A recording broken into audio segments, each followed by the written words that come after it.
All right, Shalom. This is the brothers of GMS New Orleans coming at you with another live camp. But before we get started, as always, we're going to give all praises, glory, and infinite honors to Yahweh. Double honors to the apostles and elders of Great Millstone who rule and teach well. And peace and salutations to you sincere Akim out there, pushing this word in truth and sincerity to the four corners of the globe. May you brothers endure until the end. And to the few sincere Aqua, diligently learning in silence, Shalom. Shalom. And hey, it's another Saturday. It's another camp prophesying the word and prophesying, the downfall of Babylon the Great, which is one of the biblical names for the United States of America.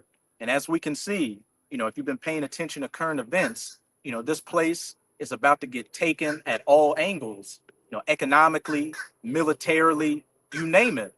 And a bunch of information's come out recently just further showing how there's about to be external forces coming against this place as well as internal forces coming against this place.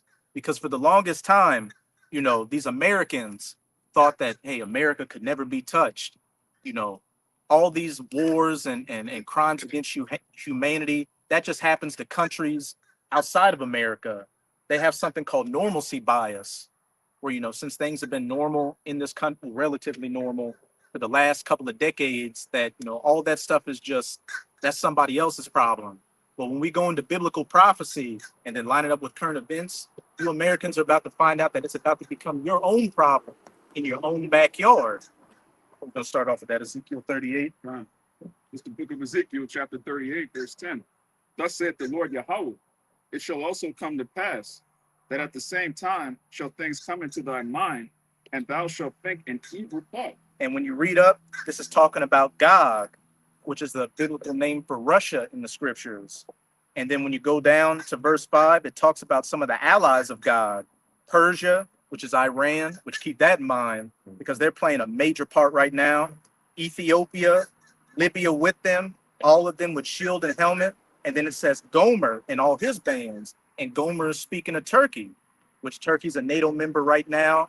But as we see in Ezekiel 38, there's going to come a point to where they're going to turn against the West, which we can already see because just recently Turkey, Saudi Arabia, and Pakistan signed an alliance deal.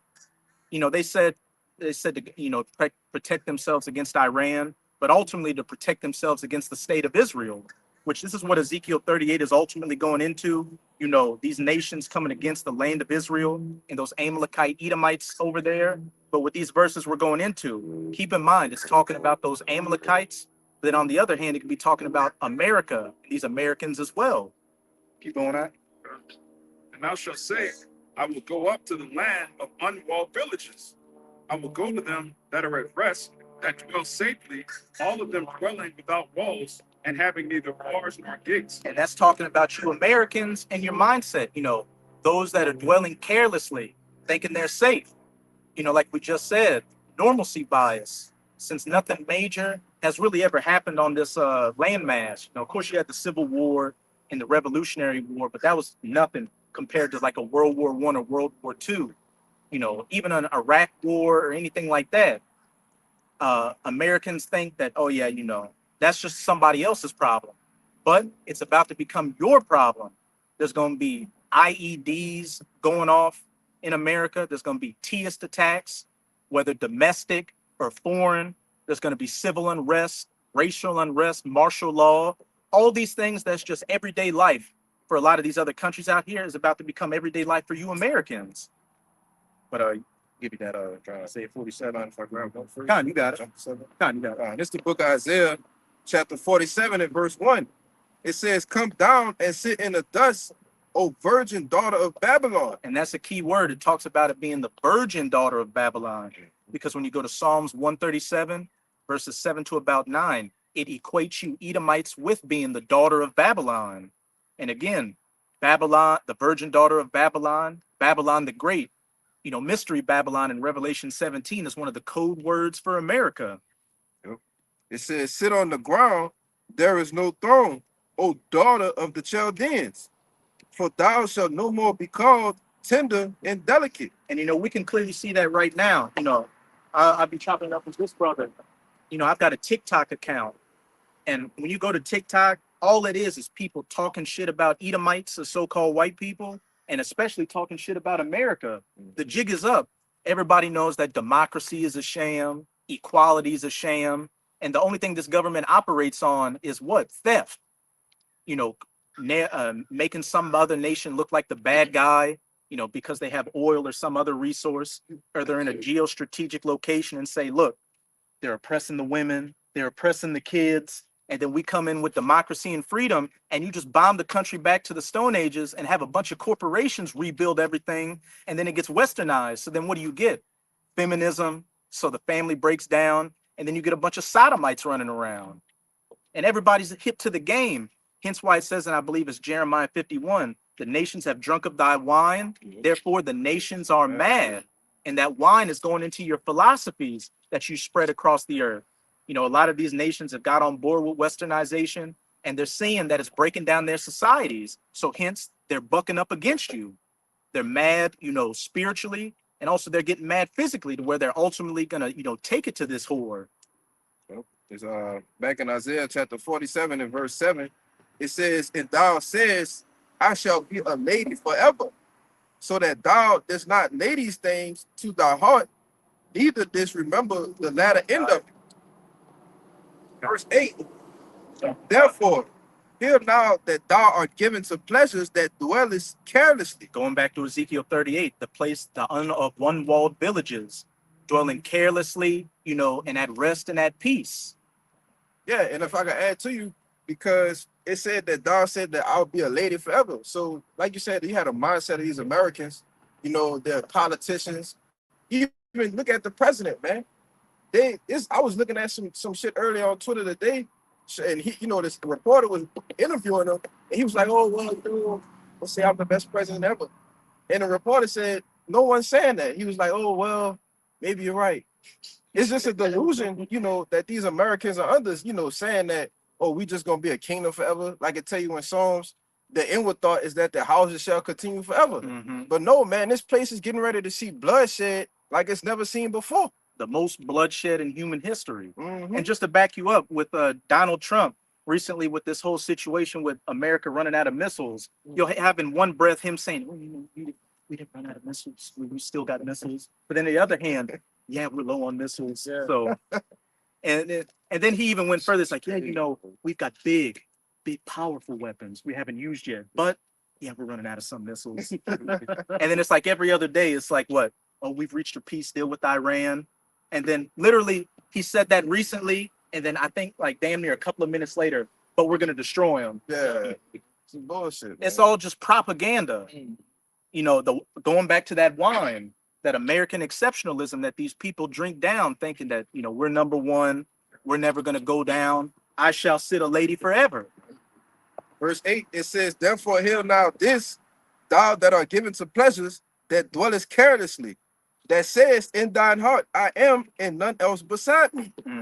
I shall not sit as a widow, neither shall I know the loss of children. And another thing too, this always stuck with me. You know, y'all, I'm sure y'all brothers seen it, you know, in World War II, they had that famous picture where they had all those soldiers raising the flag. Well, that was at something called the Battle of Iwo Jima, which that picture, that was actually the second picture they took. They make it seem like that was when they first raised it. That was actually the second picture they took that they posed for. But one of the Marine commanders there said, this picture is going to ensure that the Marine Corps lasts for another 500 years. Damn. And this was only like, what, 80, 90 years ago. And we can see that this place is on the brink of utter collapse. But again, I shall sit a lady. I shall never be a widow, nor see the loss of children. Verse 9, it says, but these two things shall come to thee in a moment, in one day, the loss of children and widowhood. They shall come upon thee in their perfection, for the multitude of thy sorceries, and for thy great abundance of thine enchantments. Those sorceries, again, going back to that wine, that as it says in Nahum, I believe it's chapter 3, it says that the mother of harlots that has sold these nations on thy witchcrafts. You know, all these different philosophies that America has been able to deceive the people with, to get them to, you know, follow after this American way. For that, and first and foremost, for what you did to the children of Israel, the so-called Negroes, Latinos, and Native Americans, the 12 tribes on this sign. Yahweh Bahashem Yahweh Shai is about to judge this place in great bloodshed. And when it says, in a moment, thou shalt know the loss of children and widowhood, that's ultimately talking about the nuclear missiles hitting this place and destroying it 1 hour, as it says in Revelation 18. But that's happening, but that's happening after a series of events leading up to it, which we're coming into that series of events. All these calamities and judgments of Jacob's trouble, which when you read in Matthew 24, it says what pestilence is, famines, nation against nation, talking about race wars, all these things we're going into. Verse 10, it says, for thou hast trusted in thy wickedness. Thou hast said, none seeth me. Thy wisdom and thy knowledge, it hath perverted thee. And thou hast said in thy heart, I am, and none else beside me. And that's Esau, Edom, the so-called white man through and through.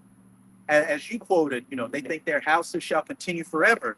You Edomites actually think that what you did throughout history, taking over the earth, and especially taking over the children of Israel, you did that by your own might. But no, it was Yahweh Bahashem Yahweh Shai that set you up. As it says in Psalms, I believe 75, promotion cometh neither from the east nor the west, nor from the north or the south, but it is the Lord that setteth up one and taketh down another. And as it says in Daniel 4:22, and it is the Lord that setteth up men, and he setteth up the basest of men, which are you Edomites. And then in Genesis 27, your blessing was the fatness of the earth and the dew of heaven. By what? Your other blessing, the sword, which is your military might. Well, now we're at the time to where you've reached those bounds which you cannot pass. So that's why Yahweh Bahashem Yahweh Shai is bringing you down. But if you've been winning for the last 500 years, of course you're going to think, look, there's no way we're going to go down, especially when you've got nuclear weapons. But, you're sadly mistaken, because Yahweh Bahashem Yahweh Shai has built up these other nations to be at parity with you. They've got the same toys that you have, and in some cases, better toys than you. Khan, you got it. And we can go that Obadiah. Khan, and we'll get, You already quoted it, but this is a lot of me there too. The book of Psalms, chapter 75, verse 5. It says, lift not up your horn on high, speak not with a stiff neck, for promotion cometh neither from the east, nor the west, nor from the south. But the Most High is the judge. He putteth down one and setteth up another. Khan. And horns can represent power. And what's beautiful about that is when it talks about what the he-goat and the ram, which is going into Alexander the Great and the Persian Empire. And it said that he-goat had a horn that he attacked the ram with, but what? The horn broke into 4 pieces, ultimately going into his 4 different generals. But what? If a horn's being broken, that means your power's being broken. That's right. Which is what Esau's in the process of happening. His horn, his power being broken. And as the brother just read, promotion only comes from the Lord. You didn't do anything of your own volition. The elder brother says it all the time. If natural selection were to take its course, our people would have been taking you over. You can see that right now. Jake is at the bottom of society, but everybody wants to be Jake. Your women want to be with Jake. Your children dress like Jake. Like, you're losing in your own kingdom. That's the spirit you brought up Persia, because they didn't think they were going to go down either. Yeah. Nobody thought the Persian Empire was going to go down. That was the most vast, regal society that the earth had ever seen. But the Lord, as it says here, promotion cometh neither from the east, nor of the west, nor from the south, but the Most High is the judge. He putteth down one and setteth up another. For in the hand of Yahweh there is a cup, and the wine is red. It is full of mixture, and he poureth out the same. But the dregs thereof, all the wicked of the earth shall wring them out and drink them. And hey, we can precept that with what? Lamentations chapter 4. Mm-hmm. If a brother want to get it, I think it's around. I'm right here on it. Con. I got that Jeremiah too for that. It's, Con. Lamentations chapter 4 and verse 21, and it reads, rejoice and be glad, O daughter of Edom, that dwellest in the land of Uz. The cup also shall pass through unto thee. Thou shalt be drunken and shall make thyself naked. Going back to that cup, and as the brother read in Psalm 75, you're going to drink that cup down to the dregs, which is ultimately going to be slavery. And our people have drank that cup and drink seconds and thirds on that cup. But you Edomites are about to drink, that cup 2 times over. You're about to go through it, and you're already going through it and can't take it. Yeah. Here it is, Jake. Jake been dealing with high prices, even when prices were low. Jake struggling job to job, paycheck to paycheck. Edomites always say, "Oh, pull yourself up by your bootstraps. Yeah. Stop being so lazy." Like the fact that the whole government structure isn't set up against Jake. But now, just because Pop Tarts went from $3 to $5 a pack, now you're bitching and moaning and worrying about everything. Well, hey, the best is yet to come. Back in Psalm 75, verse 9, it says, "But I will declare forever, I will sing the praises of the Most High, the power of Jacob. All the horns of the wicked also will I cut off, but the horns of the righteous shall be exalted." All the horns of the power of the wicked will I cut off. Not first and foremost, you Edomites, but you other heathens as well. And we're going to get that in that Daniel chapter 2. China doesn't have next. Russia doesn't have next. The only people that have next are the nation of Israel. That's that horn that's going to be exalted, beginning with the horn of the house of David, the elect. Khan. Which one you had in Jeremiah? 49, 49. verse 12. We're gonna go back to that one. Khan. Keep it locked and loaded. Oh yeah, we'll go to that Obadiah and we'll drop that one.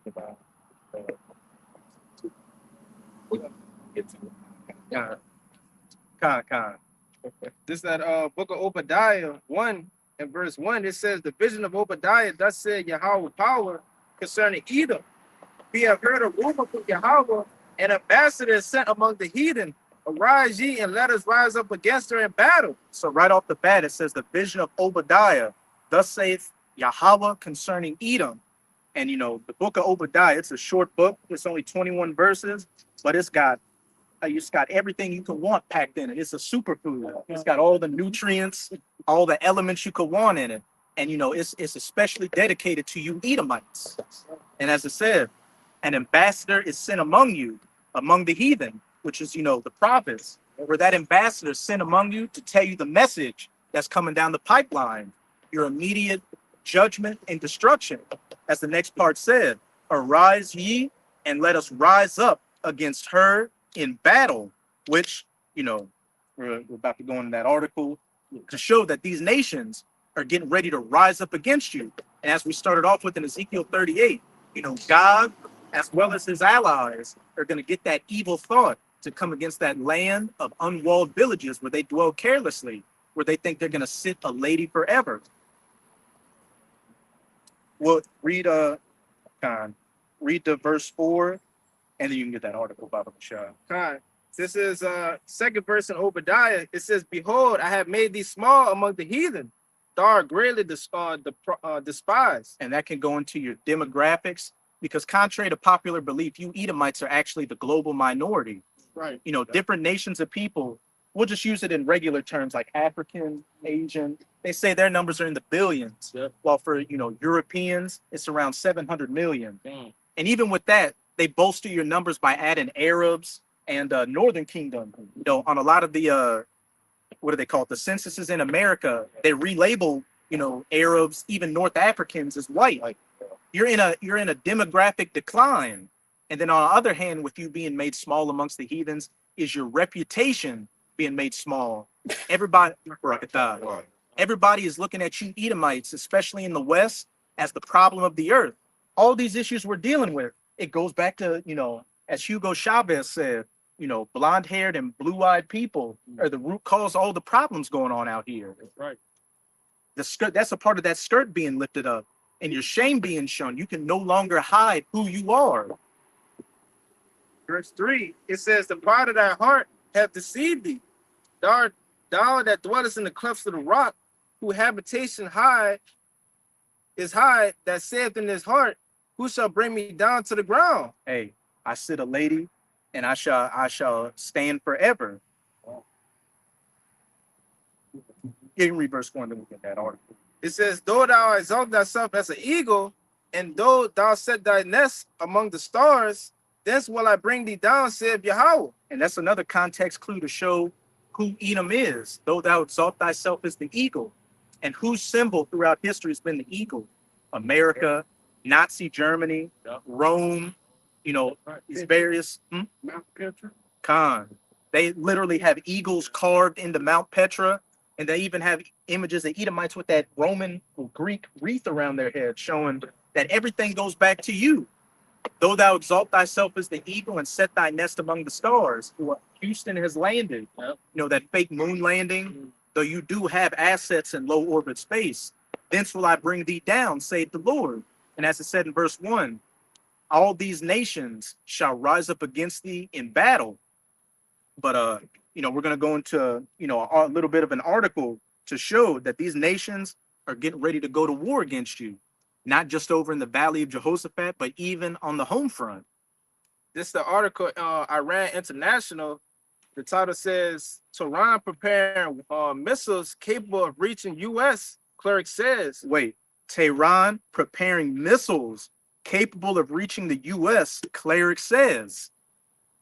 You know, you had North Korea where they used to make fun of him, calling him what, Fat Man or Rocket Man. Yeah. But they're not laughing so much now that he's got nuclear missiles capable of reaching the U.S. West Coast. And it ain't gonna take long either. No, they've got them hypersonic missiles. Yep. And who's helping them out to get that? Who's being a guard unto them?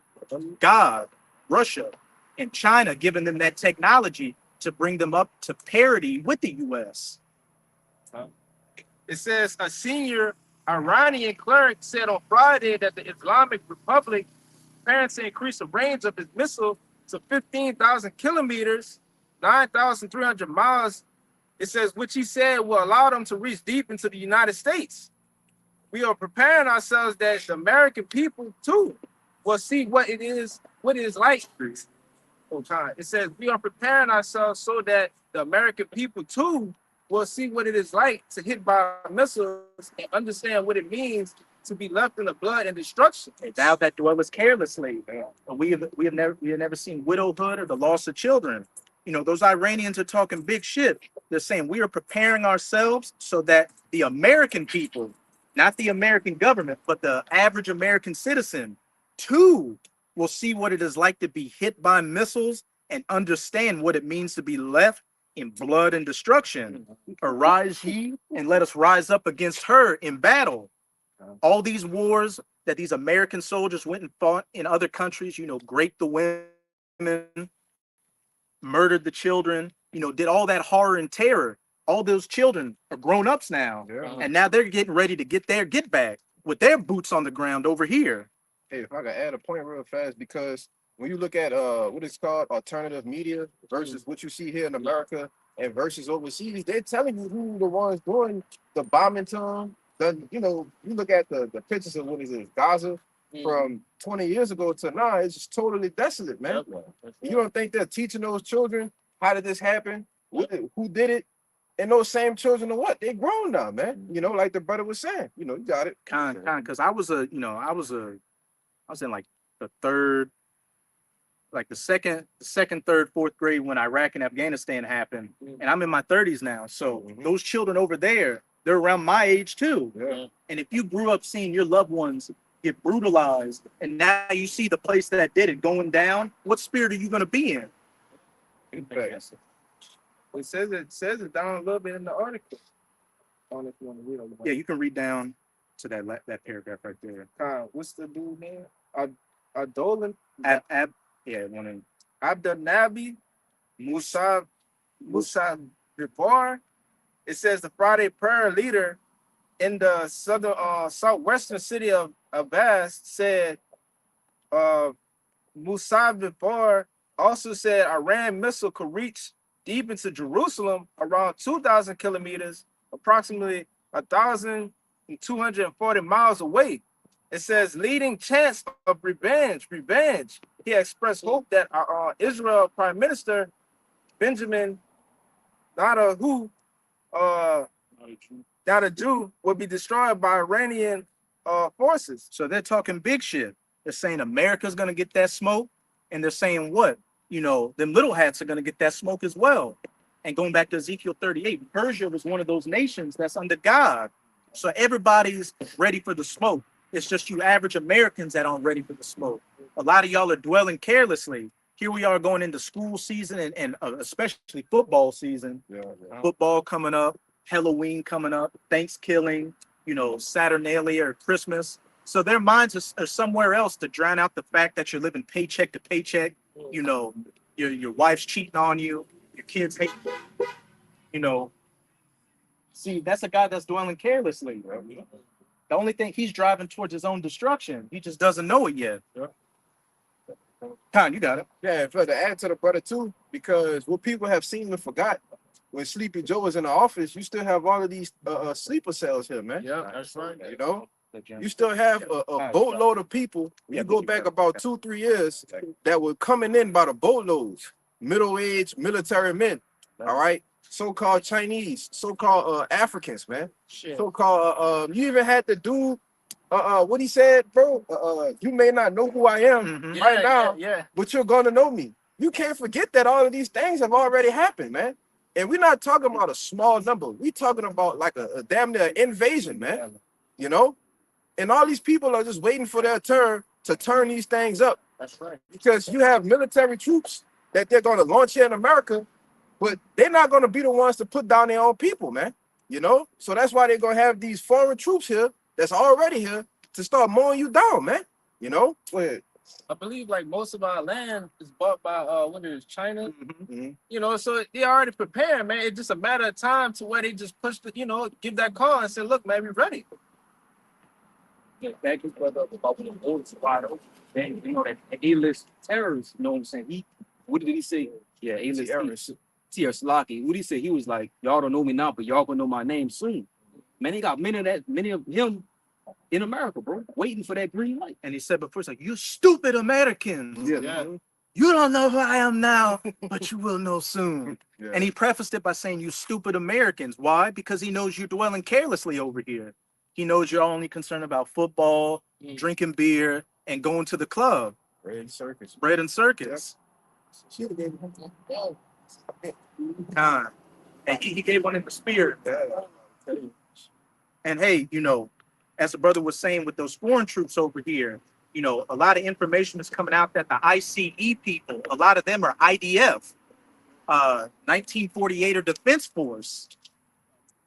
Yeah. And then a lot of those ICE are getting trained by them. And what do they specialize in over in the Gaza Strip? You already know. Go do some research on that. Mhm. I got mine right here. Any brother? I got it. Con. You got it, and then we'll jump to that Jeremiah. This the book of Joel, chapter 3. Brother Judas, Isaac. Go ahead, bro. Con, you got Go it. ahead, bro. You got it. This is the book of George, chapter 3, verse 9, and it reads, proclaim ye among the Gentiles, prepare war, wake up the mighty men, let all the men of war draw near, let them come up. Beat your plowshares into swords, and your pruning hooks into spears. And if I could say that, with the beat, your plowshares and the swords and your pruning hooks and the spears, all these nations are raising their military budgets and moving towards a war footing. And then even in America, Trump had contacted, it was GM, and I think it was GM, and it might have been Ford, saying, look, I'm gonna need you to convert a lot of your car assembly plants to make military equipment. And the last time that happened was during World War II. And World War II gives you an idea why they were doing that. Everybody is getting prepared for this third woe, which is coming quickly, as it says in Revelation chapter 11, verse 12. You can keep going on. The book of Joel 3 and 10. Beat your plowshares into swords, and your pruning hooks into spears. Let the weak say, I am strong. Hey, you do not know me, but you will know who I am soon. And then as the brother read in that article, you had that Iranian cleric say, look, we've got missiles that can reach America, and it's time for American citizens to know what blood and destruction looks like. And that would have been unheard of, I'd say even 10 years ago. Yeah. Nobody would have ever expected a small country like that to be talking as big a shit as they're talking. It showed you how far America has dropped to where it's no longer the top military in the world. People, that nation look at them like, you know what, we can get you. Look at it as a joke, man. I made thee small among the heathen. Thou art greatly despised. And this Iran war has really showed, how much a paper tiger the U.S. really is, because America's used to what? Going against a country that doesn't have a superior air force. You know, when it comes to actual soldiers, those soldiers are hard bodied, but you can't do much when you constantly got aircraft carriers sitting off your ocean doing airstrikes on you. Yeah. But with Iran, they got missiles that can reach those aircraft carriers, hence why they keeping them farther off than they usually would. It just blew up an oil tanker earlier today. It was a big ass one too. They was carrying a boatload of oil. They just, man, I saw the video of that part. They blew that bitch up, man. And damn near, it may be every one, but damn near every U.S. military base in the Western Asian region has been destroyed by Iranian missiles. And, you know, the numbers are all over the place on how many U.S. soldiers have been killed. You know, what the mainstream's telling you is about, one day they said 17, then they said 14. But when you go to like foreign media, they're saying 600 plus. Yeah. They're just getting mollywopped over there. You got these devils actually deleting their records from the military so people can't search them up to see how many people actually died, man. That's how you know they getting their ass tore up over there. You know? Go ahead, man. That's crazy to do. Hey, it's they had this guy. They took him off of YouTube and the authorities arrested his ass. Some guy named the brother Uriah. He's gonna know who he is. Richard Medhurst. Mm-hmm. He was heavily getting on those 1948ers with the Gaza war, and he was showing video of YouTube of IDF getting put down, like walking, and you just hear, and the body drop, that type of videos.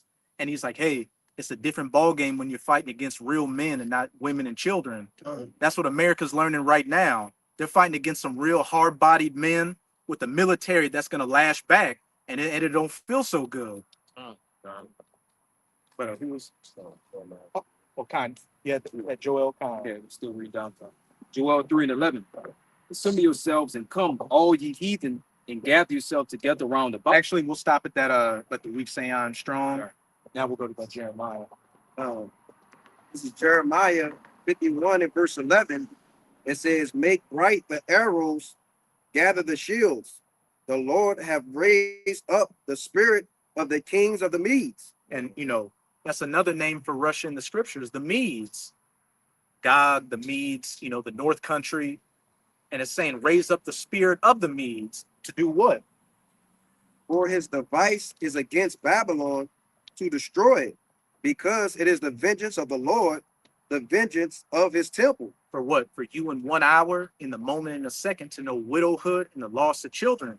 Ultimately going into those nuclear missiles hitting this place by God and these coalitions of nations that are going to be joined unto them. But before that happens, hey, there's going to be boots on the ground or sandals on the ground in the streets of America. Keep going. Verse 12, set up the standard upon the walls of Babylon, make the watch strong, set up the watchmen, prepare the ambushes. Prepare the ambushes. And as we've been quoting that guy who said, you do not know who I am, but you will know who I am soon. That's going to be those ambushes, those sleeper cells over here. And then, you know, Sleepy Joe, what was one thing he was known for towards the end of his last presidency?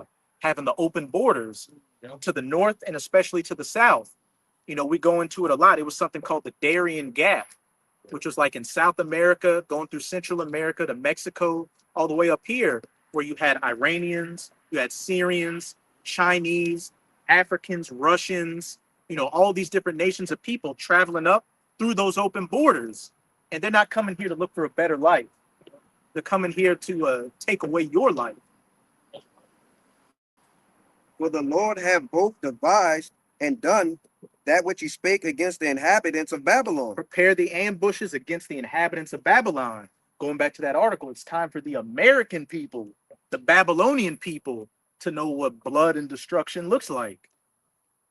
O thou that dwellest upon many waters, abundant in treasures, thine end is come, and the measure of thy covetousness. And it mentioned that word dwellest upon many waters, dwelling carelessly. You know, so I was gonna say, you know, also going back into what you said earlier, and also what the brother Amawab mentioned yesterday about them having those garrisons, man, planted all throughout the earth. You know, showing you, you know, the different nations and whom they conquered, basically, you know. Hey, he's given the fatness of the earth and the dew of heaven. That's all those, I think it's around 800 and something U.S. military bases all across the planet. And what does that look like to the average person? You got soldiers set up in a bunch of different countries for defense. No, it's for offense. Yeah. It's for occupation. It's for colonization. Verse 14, the Lord of hosts have sworn by himself, saying, surely I will fill thee with men as with caterpillars, and they shall lift up a shout against thee. Hey, let the weak say I am strong. All these people from second and third world nations coming in through those open borders like caterpillars to prepare those ambushes, which they're getting ready to spring. Another thing that's been taking place recently, which the brother could give me second Esdras 6 and I believe 24.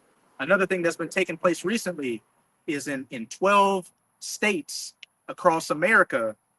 The only ones I can remember is Oregon, Minnesota, Michigan, New Jersey, and Wisconsin. They're reporting cyber attacks at water plants. Yeah. And, a lot of them are blaming it on Iran, which, Iran and China are going to have a hand in it. But another thing, too, you Americans have to worry about is your own government coming against you.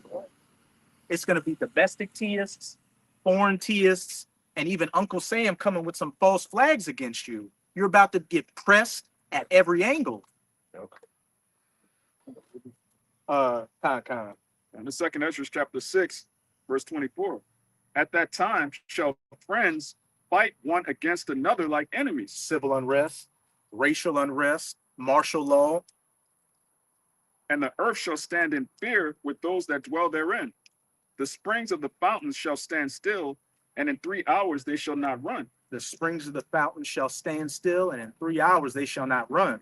What does that sound like? Water getting cut off, which is one thing you Americans are going to go through. The infrastructure getting hit by cyber attacks, blackouts and EMPs, where you're not going to be able to turn on the faucet, flush the toilet, and the lights are going to be out. Yeah. And there's going to be food short. Well, read verse 22, Bible Kishak, because everything is going to be a vicious circle leading from one thing to another. As it says in Amos, if he fled from a lion, a bear met him.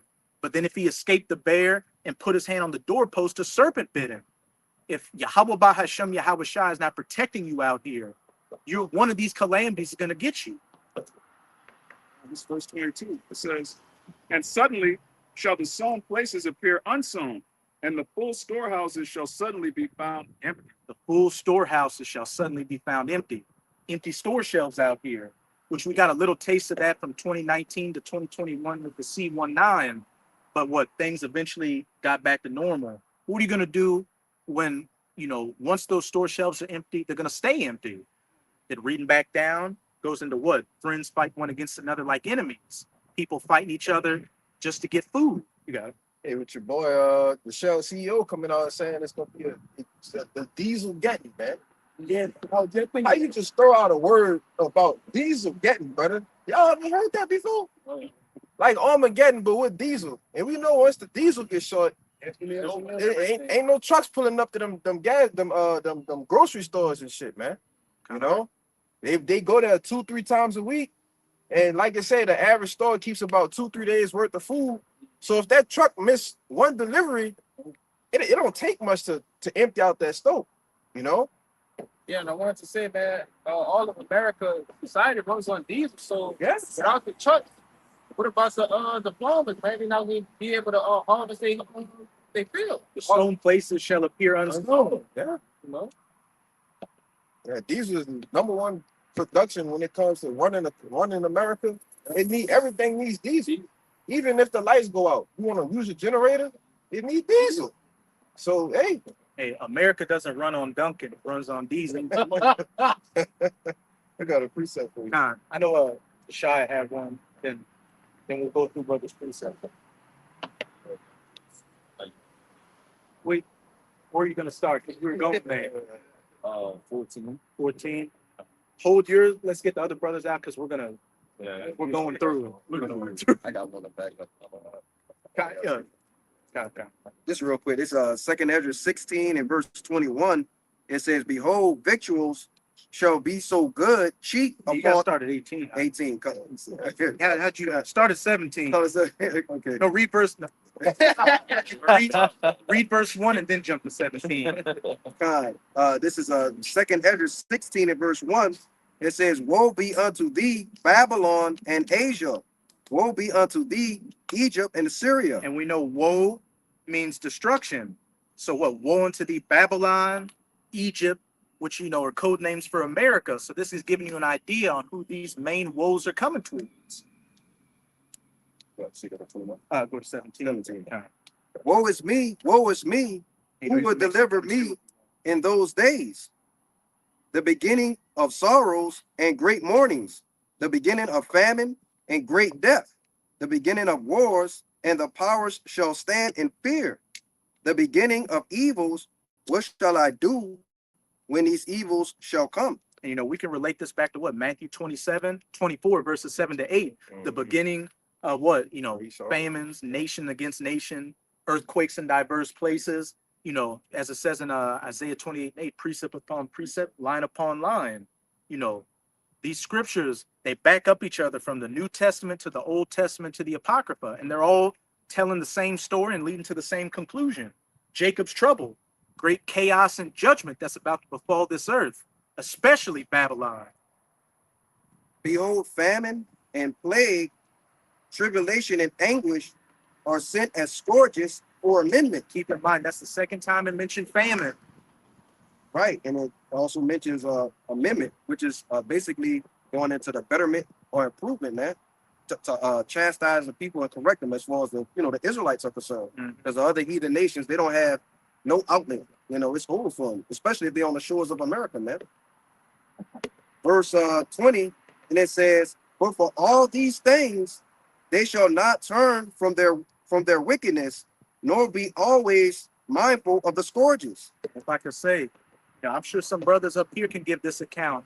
Back during 2019 to 2021, it's like you had family members coming out of the woodworks, friends saying, "Oh, what's going on?" Because they knew, what you were involved in if you told them. And so, when things get dire, that's when Jake turns back to the Bible. Yeah. What's going to happen next? This in the Bible. Yeah, you said these things were going to happen, but then what happened?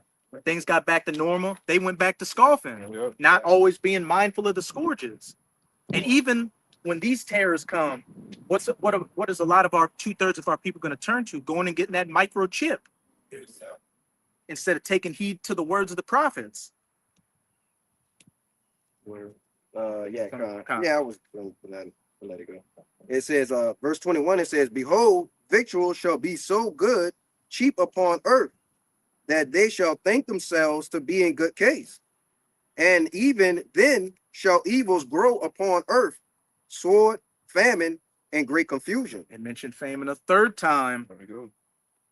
Because You read verse 22. Okay. Read to 23, really. Make Okay. your point, but you read down to 23. Yeah, man. So the scriptures was talking about, it talked about that amendment, man, being brought forth through the way of the scourges, man. And the people aren't mindful. You think that during the time of famine, right, when the store shelves start to get a little empty, you know what I'm saying? Things start to get a little harder. People start to get a little bit more desperate. That the people would think, "Hey, man, look, we need to turn back to our power. We need to pray to the Lord, man." But they're gonna go and receive what? Other outlets, man. Esau are coming off of I think that's what it's called. Yeah, universal basic income. Yeah, I'm gonna give you $2,000 a month. Don't worry about it. Everything's gonna be all good. Trusting on Egypt, man. Okay, and trusting on his devil, man, for help.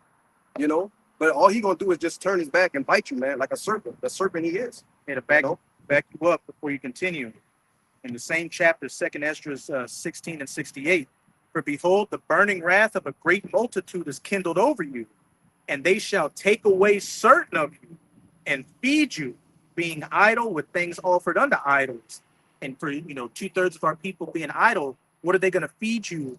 What things offered unto idols are they going to feed you? That microchip. Right. "And they that consent unto them shall be had in derision and in reproach and trodden underfoot."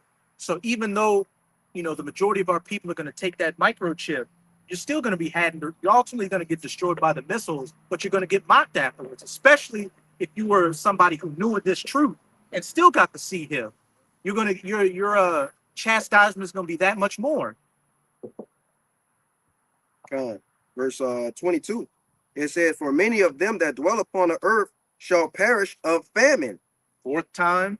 and the other that shall escape the hunger shall the sword destroy. And to back up what this brother was saying about a diesel getting, once the diesel runs out, the trucks stop running, you got empty store shelves, and then what? Famines out here, food shortages. And famines are going to be one of the main judgments that Yahweh Bahashem Yahweh Shai is going to bring upon you Americans to thin the herd. I see. Oh yeah, yeah. Verse 23. Oh, Oh, that was it. oh, you can read 23, but I was just going to say, and the other that escaped the hunger shall the sword destroy. If he ran from a lion, then a bear met him. You may escape starving to death, but you may get killed by one of these martial law troops out here, get sent to a sea camp to get tortured to death, or ultimately that ultimate sword, those missiles.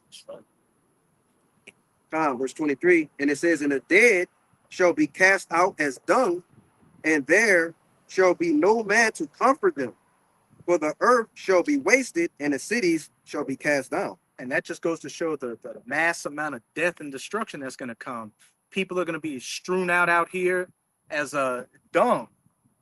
And people are going to become so numb to these dead bodies, you're not going to give a second thought to them like you don't give a second thought to that turd you flushed down the toilet.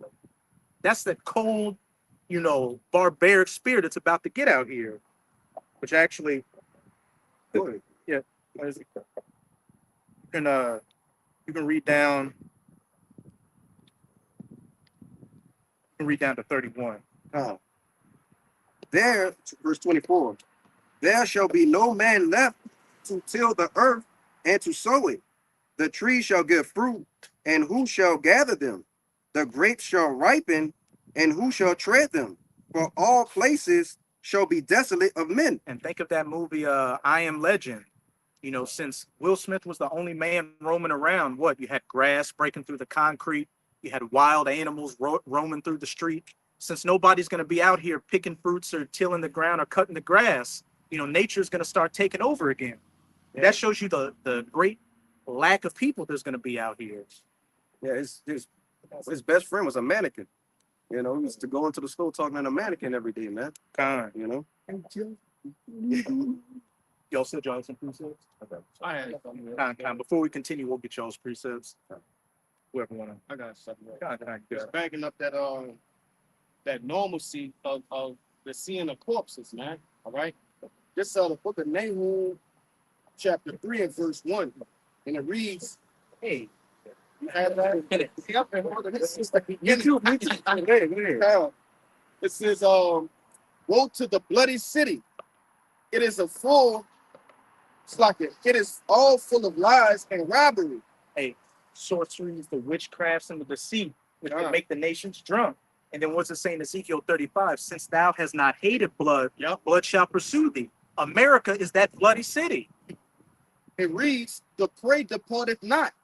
The noise of a whip and the noise of the rattling of the wheels and of the prancing horses and of the jumping chariots. Those jumping chariots are going into airplanes. Like your chariot jumping. That's the best way to describe it. That's right. But you break it down, Yeah, come on. That's how we want to do it. Verse 3, it says, the horseman lifted up both the bright sword and the glittering spear, and there is a multitude of slain, and a great number of carcasses, and there is none end of their corpses. They stumble upon their corpses. God, and they shall be as dung. It's right. You'll be walking. This is gonna be a normal occurrence. Just see that one Instagram model, that one baddie. She's gonna be laying there like that. Just step over. Sorry, baby. Mm-hmm. It's about to get bad. It's about to get medieval out here. That was it on it. Just to back up what you said at the beginning about the whoredoms and the witchcraft, I'll get the next verse. Verse 4 says, because of the multitude of the whoredoms of the well-favored harlot. The mother of harlots in Revelation 17, Mystery Babylon. It reads, the mistress of witchcrafts that selleth nations through her whoredoms and families through her witchcrafts. In Isaiah 47, thou hast wearied thyself in thy sorceries, and thy witchcrafts to deceive these nations, and has made the nations mad off of them. And what? Now the nations are mad to the point to where they're setting up those ambushes and filling this place with men like caterpillars to take it down. But you said you had one? Yeah, yeah, something like that. You got it. Kind of. I put in Google Eyes. How long does it take for famine to happen when supply trucks start running? He said if supply trucks start running, a major food crisis start in just a few days, and a severe famine can develop in about 30 to 60 days. Then he broke it down. He said in 3 days, fresh food like milk, meat, and vegetables run out. People panic and buy everything left on the shelf. Gas trucks run out of fuel because trucks get that too. In a week, grocery stores are totally empty. A week. And the Lord is already shortening the days, so a week is like 3 days at this point. Water treatment plants also start running low on chemicals needed to clean tap water. And in 3 hours shall the water not run. In 2 to 4 weeks, city stores have no food left. And soon shall the full storehouse be found empty.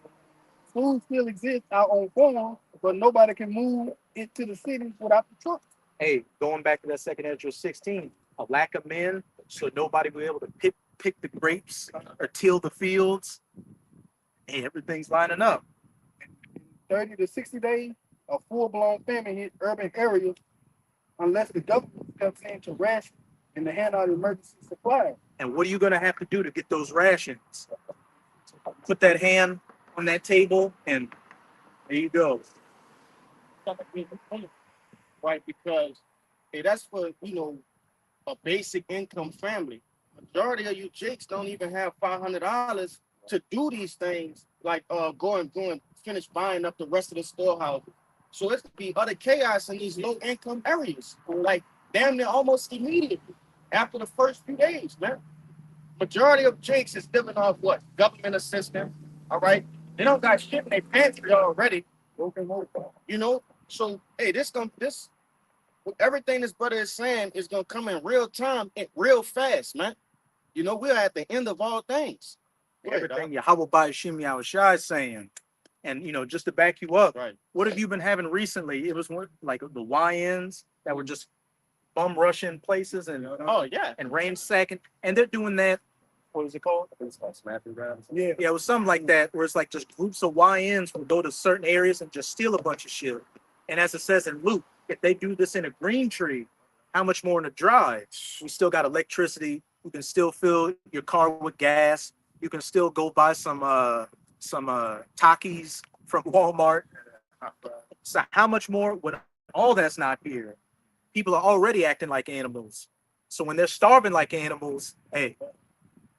They leave.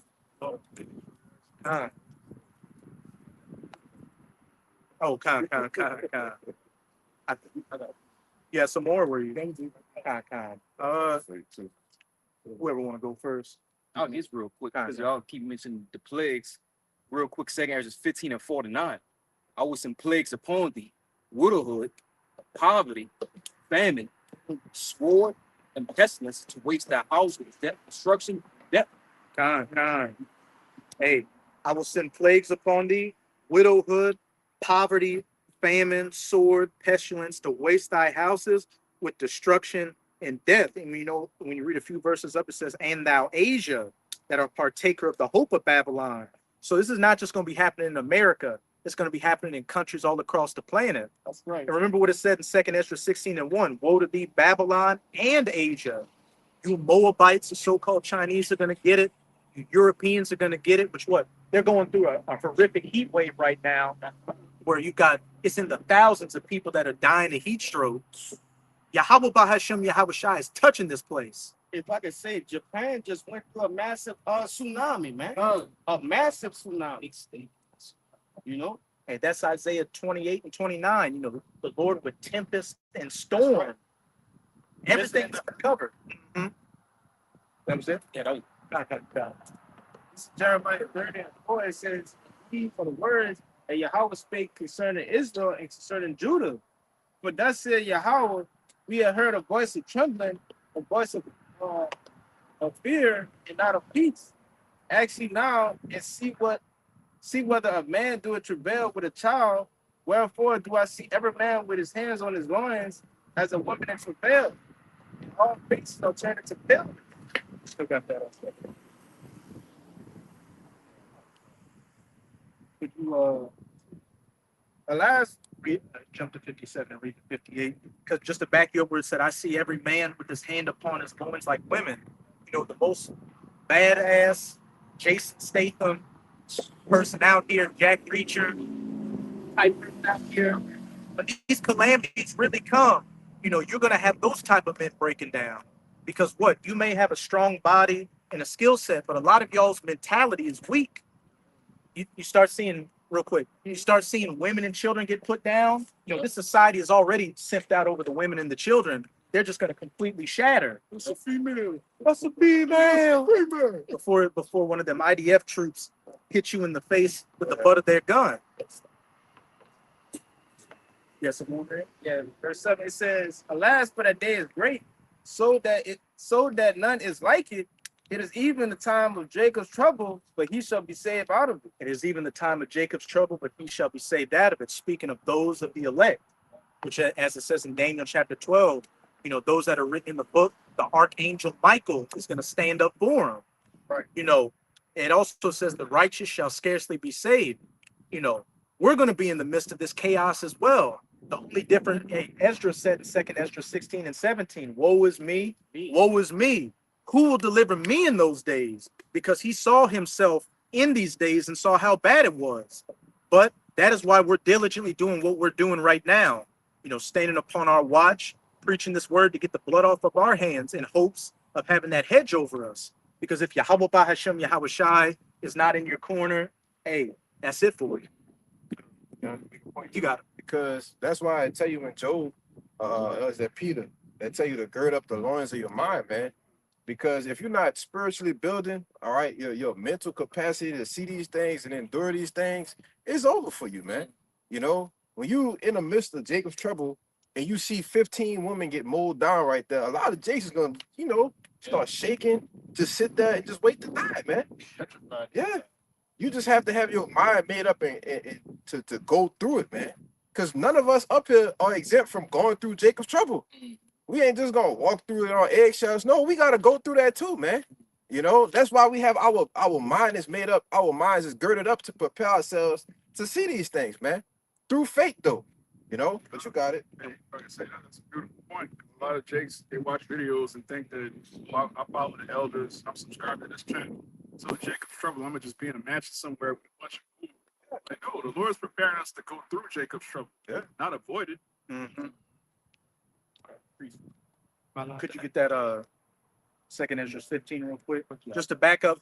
I was gonna ask a question just on that, which I was just saying too, because a lot of details that y'all going into about the destruction. But do y'all have, even though y'all was saying that, but going into more detail and helping the people understand, like, okay, we all gonna go through it too, and this is gonna happen. How do you gird up yourself? Because yeah, if I see a woman and a child get blown up in front, I'm gonna be tripping. Like, I feel like that is a simple. If you ain't tripping, I'm gonna be like, you didn't see that.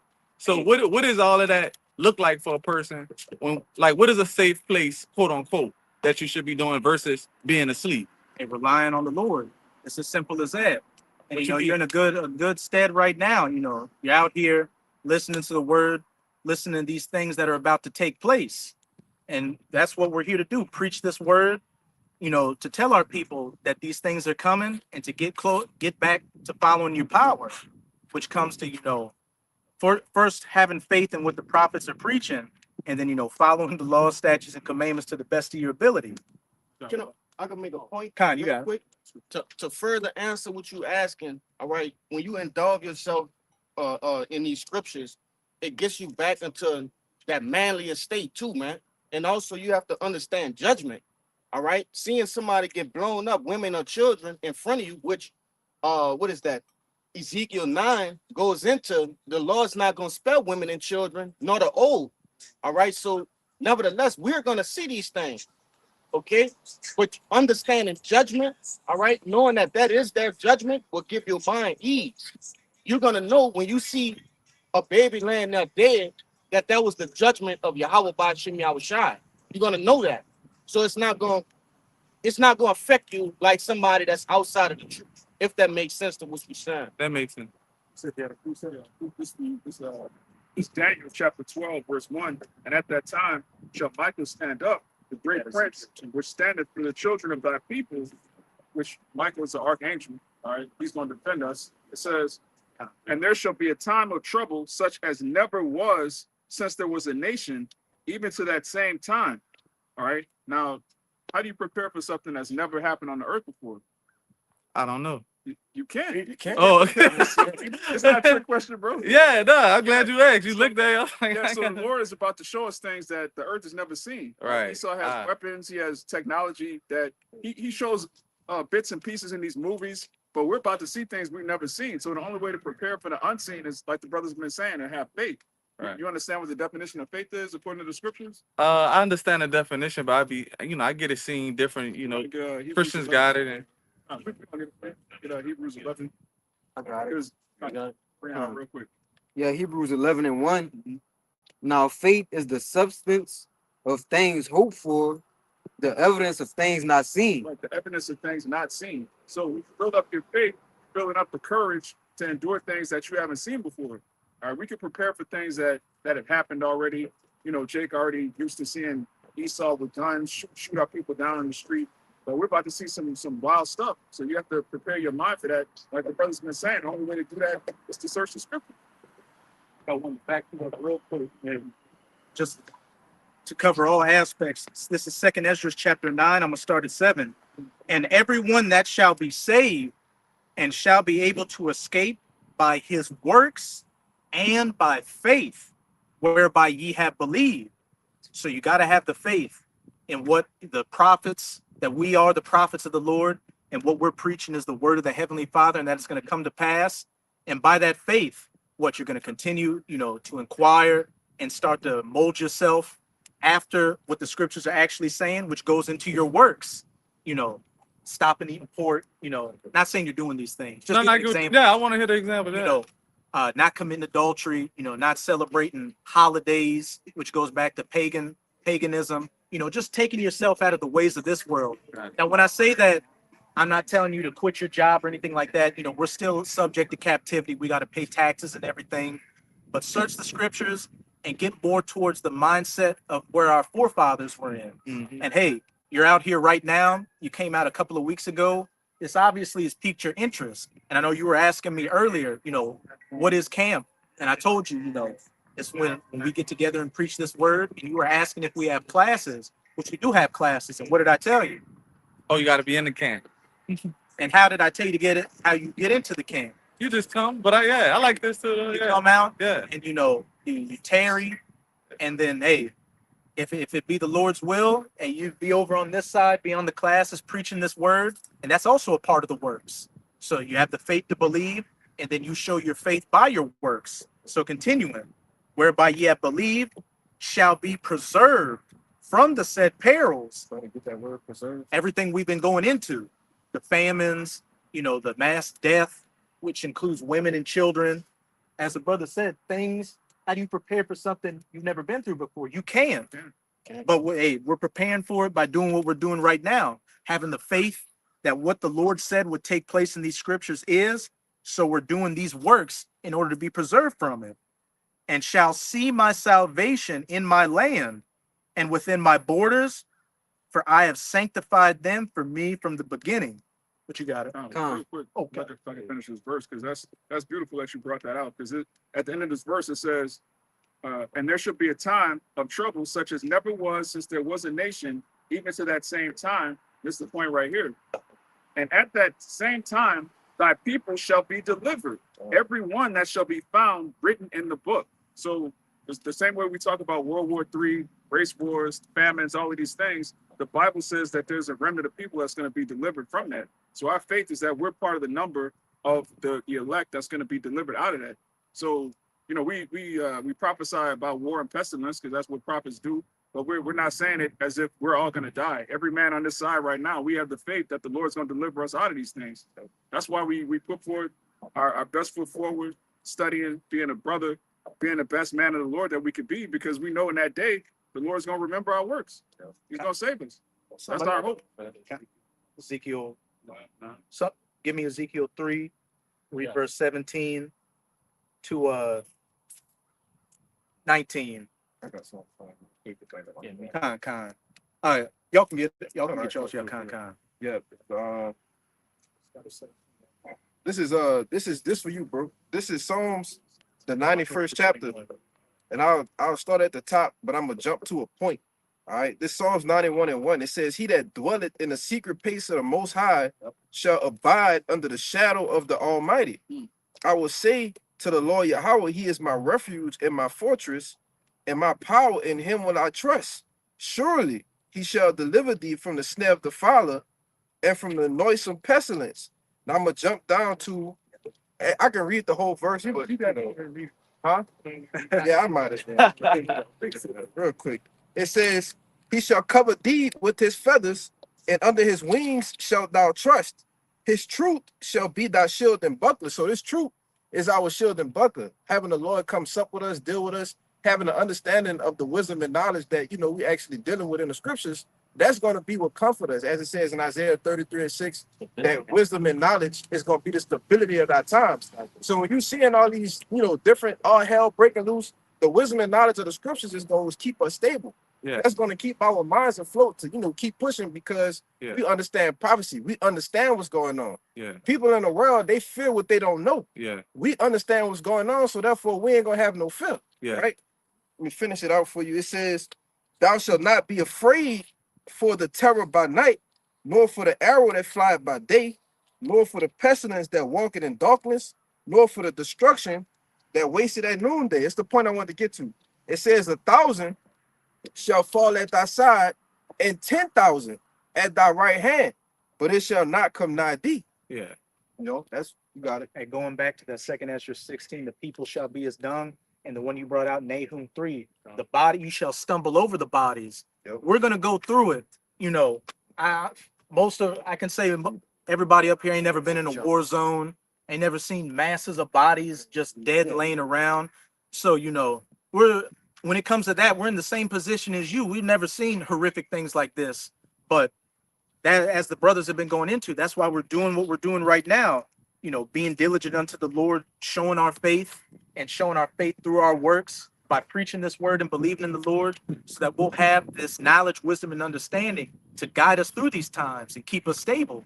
Because we know what the expected end is if we endure, that the Lord is going to protect us from all these things, and that we're ultimately going to, see salvation. Get beamed up onto the chariots. Con, you got it. So I know you've been also. are you're aware that the Bible was written obviously thousands of years ago? Yeah. And all these things that's about to happen in the future, the Lord said it was going to happen. So when you see these things come to pass, it's going to build your faith. This is one of those things that's going to come to pass. This is Isaiah 65:11. "But ye are they that forsake the Lord Yahweh, that forget my holy mountain, that prepare a table for that truth, and that furnish the drink offering unto that number," talking about the 2/3 of our people. It says, "Therefore will I number you to the sword, and you shall all bow down to the slaughter. Because when I called, you did not answer. When I spake, you did not hear, but did evil before mine eyes, and did choose that wherein I delighted. Wherein I delighted not." So there's people that hear this word and they mock it. They think the Bible's a joke. They think it's outdated. But then there's men like yourself, you hear the word and you take it seriously. And this is what's going to happen to men like us, Lord willing. It says, "Therefore, thus saith the Lord Yahweh, behold, my servant shall eat, but ye shall be hungry.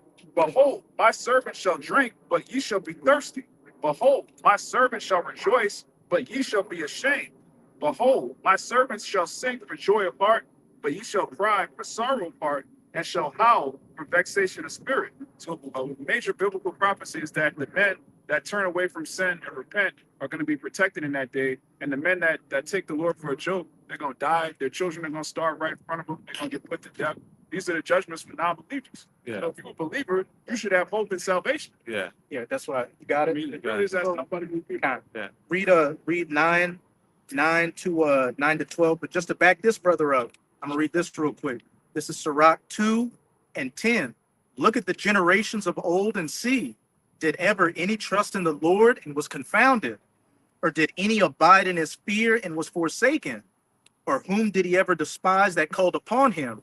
We have plenty of examples throughout the scriptures of our forefathers being put in situations to where there looked like no way out. Yeah. Daniel in the lion's den.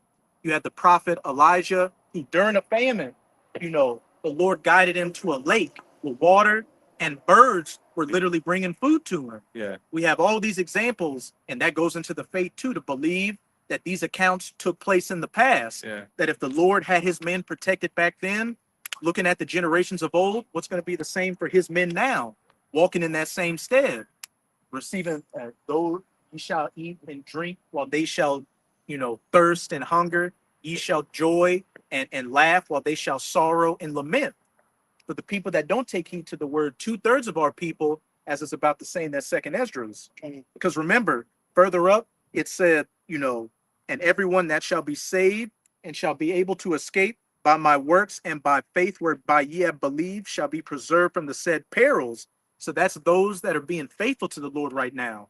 But these next verses are going to go into what's going to happen to those that didn't take heed to the word. You got it. This second Ezra 9:9. Then shall they be in pitiful case, which now have abused my ways, and they have cast them away despitefully, shall dwell in torment. Cast them away despitefully, threw it behind their back, not took heed to the word. Which when you were out there, when we were downtown a couple of weeks ago, you saw a bunch of people walking by, scoffing at us, talking shit, making little jokes and comments. This is applying to them. But as for you, you're here another weekend, inquiring, listening. So you're in a good stead. Second Ezra 9:10. For such as in their life have received benefits and have not known me. And an example of those benefits can be what? The Lord gave you a job to be able to afford a car, to be able to afford an internet connection, to see these videos, to see that you have men preaching in your city, and to have the ability to come down here. But what? Instead of that, you just decided to use your Saturday to, go downtown, commit adultery, just be a complete, demon out here. Verse 11. And they that have loathed my law, while they had yet liberty, and when yet as a place of repentance was open unto them. Which that place of repentance, this grace period, which, what's a grace period? If you can't pay your rent, you ask your landlord, hey, you mind giving me another week? Okay, that's a grace period. But if you don't pay that rent, your ass is going to get cast out. Yeah. So we're in a grace period. We're in a time of repentance right now to where when you see us out or see any of the brothers out preaching this word, that means the Lord still has his message going out. But once this word ends, which that's another part of the scriptures, the famine of the word, where we're no longer going to be out like this preaching, and these video epistles are going to be taken offline. That's when the judgment is at hand. And we have brothers that are up in Canada, and just recently the Canadian government passed a bill called C-19, where people can be penalized and faced with jail time for reading out of the Bible and saying things that would be considered hateful to certain demographics. Let's say the rainbow people, for instance. Right. So you can see that's another thing that's encroaching, just showing you how close we are to all these judgments we started off reading about, and the salvation as well. Understood it not, but despised it. The same as know it after death by pain. The same must know it after death by pain. And with all these examples we've been going into with famines, race wars, civil unrest, theist attacks, those are all examples of the scourges and the death by pain that the Lord's about to bring to 2/3 of our people and just these Americans in general. But the only difference is that our people have an opportunity to be saved from it. It's just whether you're going to take that opportunity or not. But Con, I know you've been. Get you. Cool. Yeah, we'll be around. Oh wait, no, I know you've been holding one. Brother Ben. God. Man, I think it's Frogu a little bit. He's been waiting so long. He about to raise his hand. Hey, there's an example right there. A person that's going to get judged. making, even out here, we're in pretty much in the middle of nowhere, and people are passing by, making jokes, you know, everything playing out in real time. What you got it. Con. This is Romans chapter 14, verse 5. One man esteemeth one day above another, and another esteemeth every day alike. Just the point. Let every man be fully persuaded in his own mind. You got it. Yeah, Con. I want to bring this up because, as you were saying, like, you know, how we gonna get through that time in time of trouble is faith, as we've been going into. But now it's the time, man. You gotta ask yourself, man, do you have faith, man? Because hey, when the time comes, man, you ain't gonna have videos to watch. Or you might not even have the scriptures in your hand. We go through these things, man. We gotta be fully persuaded in your own mind to where the Lord will be with you, man. That time of trouble, in the time of destruction, where you could be to eat in the time of famine. You could be protected in the time of, hey, man, you're trouble while everybody else be put to death. You be exempt from that, man. You gotta have faith in that, man. You got it. You ever seen that movie with Denzel Washington, The Book of Eli? Yeah. Go back and rewatch that movie, because what was the premise of that? You remember what happened at the end of the movie? He was blind, so he had a Braille Bible. But he was able to recite. Oh yeah, the Bible got taken, so he remembered everything that was in it. That's what the brother's saying. It gets to a point where you got to have the scriptures in you, because it's not going to be like, you know, we're going to be running in the wilderness and it just be, hey, you're one of those guys. What was Jeremiah 15? No, it's not going to be that. You got to get to the point, you know, which is what we're working towards, where these scriptures got to be written inside you, written inside your spirit. As the brother quoted that Isaiah 36, 33 and 6 earlier. And wisdom and knowledge shall be the stability of thy times. You got to have the you know, that faith built into you to believe in this word, and, you know, to study the word, and, you know, inquire, and, you know, as you're doing right now, being around the men. So when that time comes, when you get put into these situations, you know, and I know other brothers can attest to this. Throughout my daily life, I get in situations to where the scriptures come to my mind on how to handle the situation, interactions with people, you know, stuff like that. And when I, you know, go with what the scriptures would say on it, you know, the situation turns out in my favor. It might not be exactly how I wanted to play out, but I make it home that day. But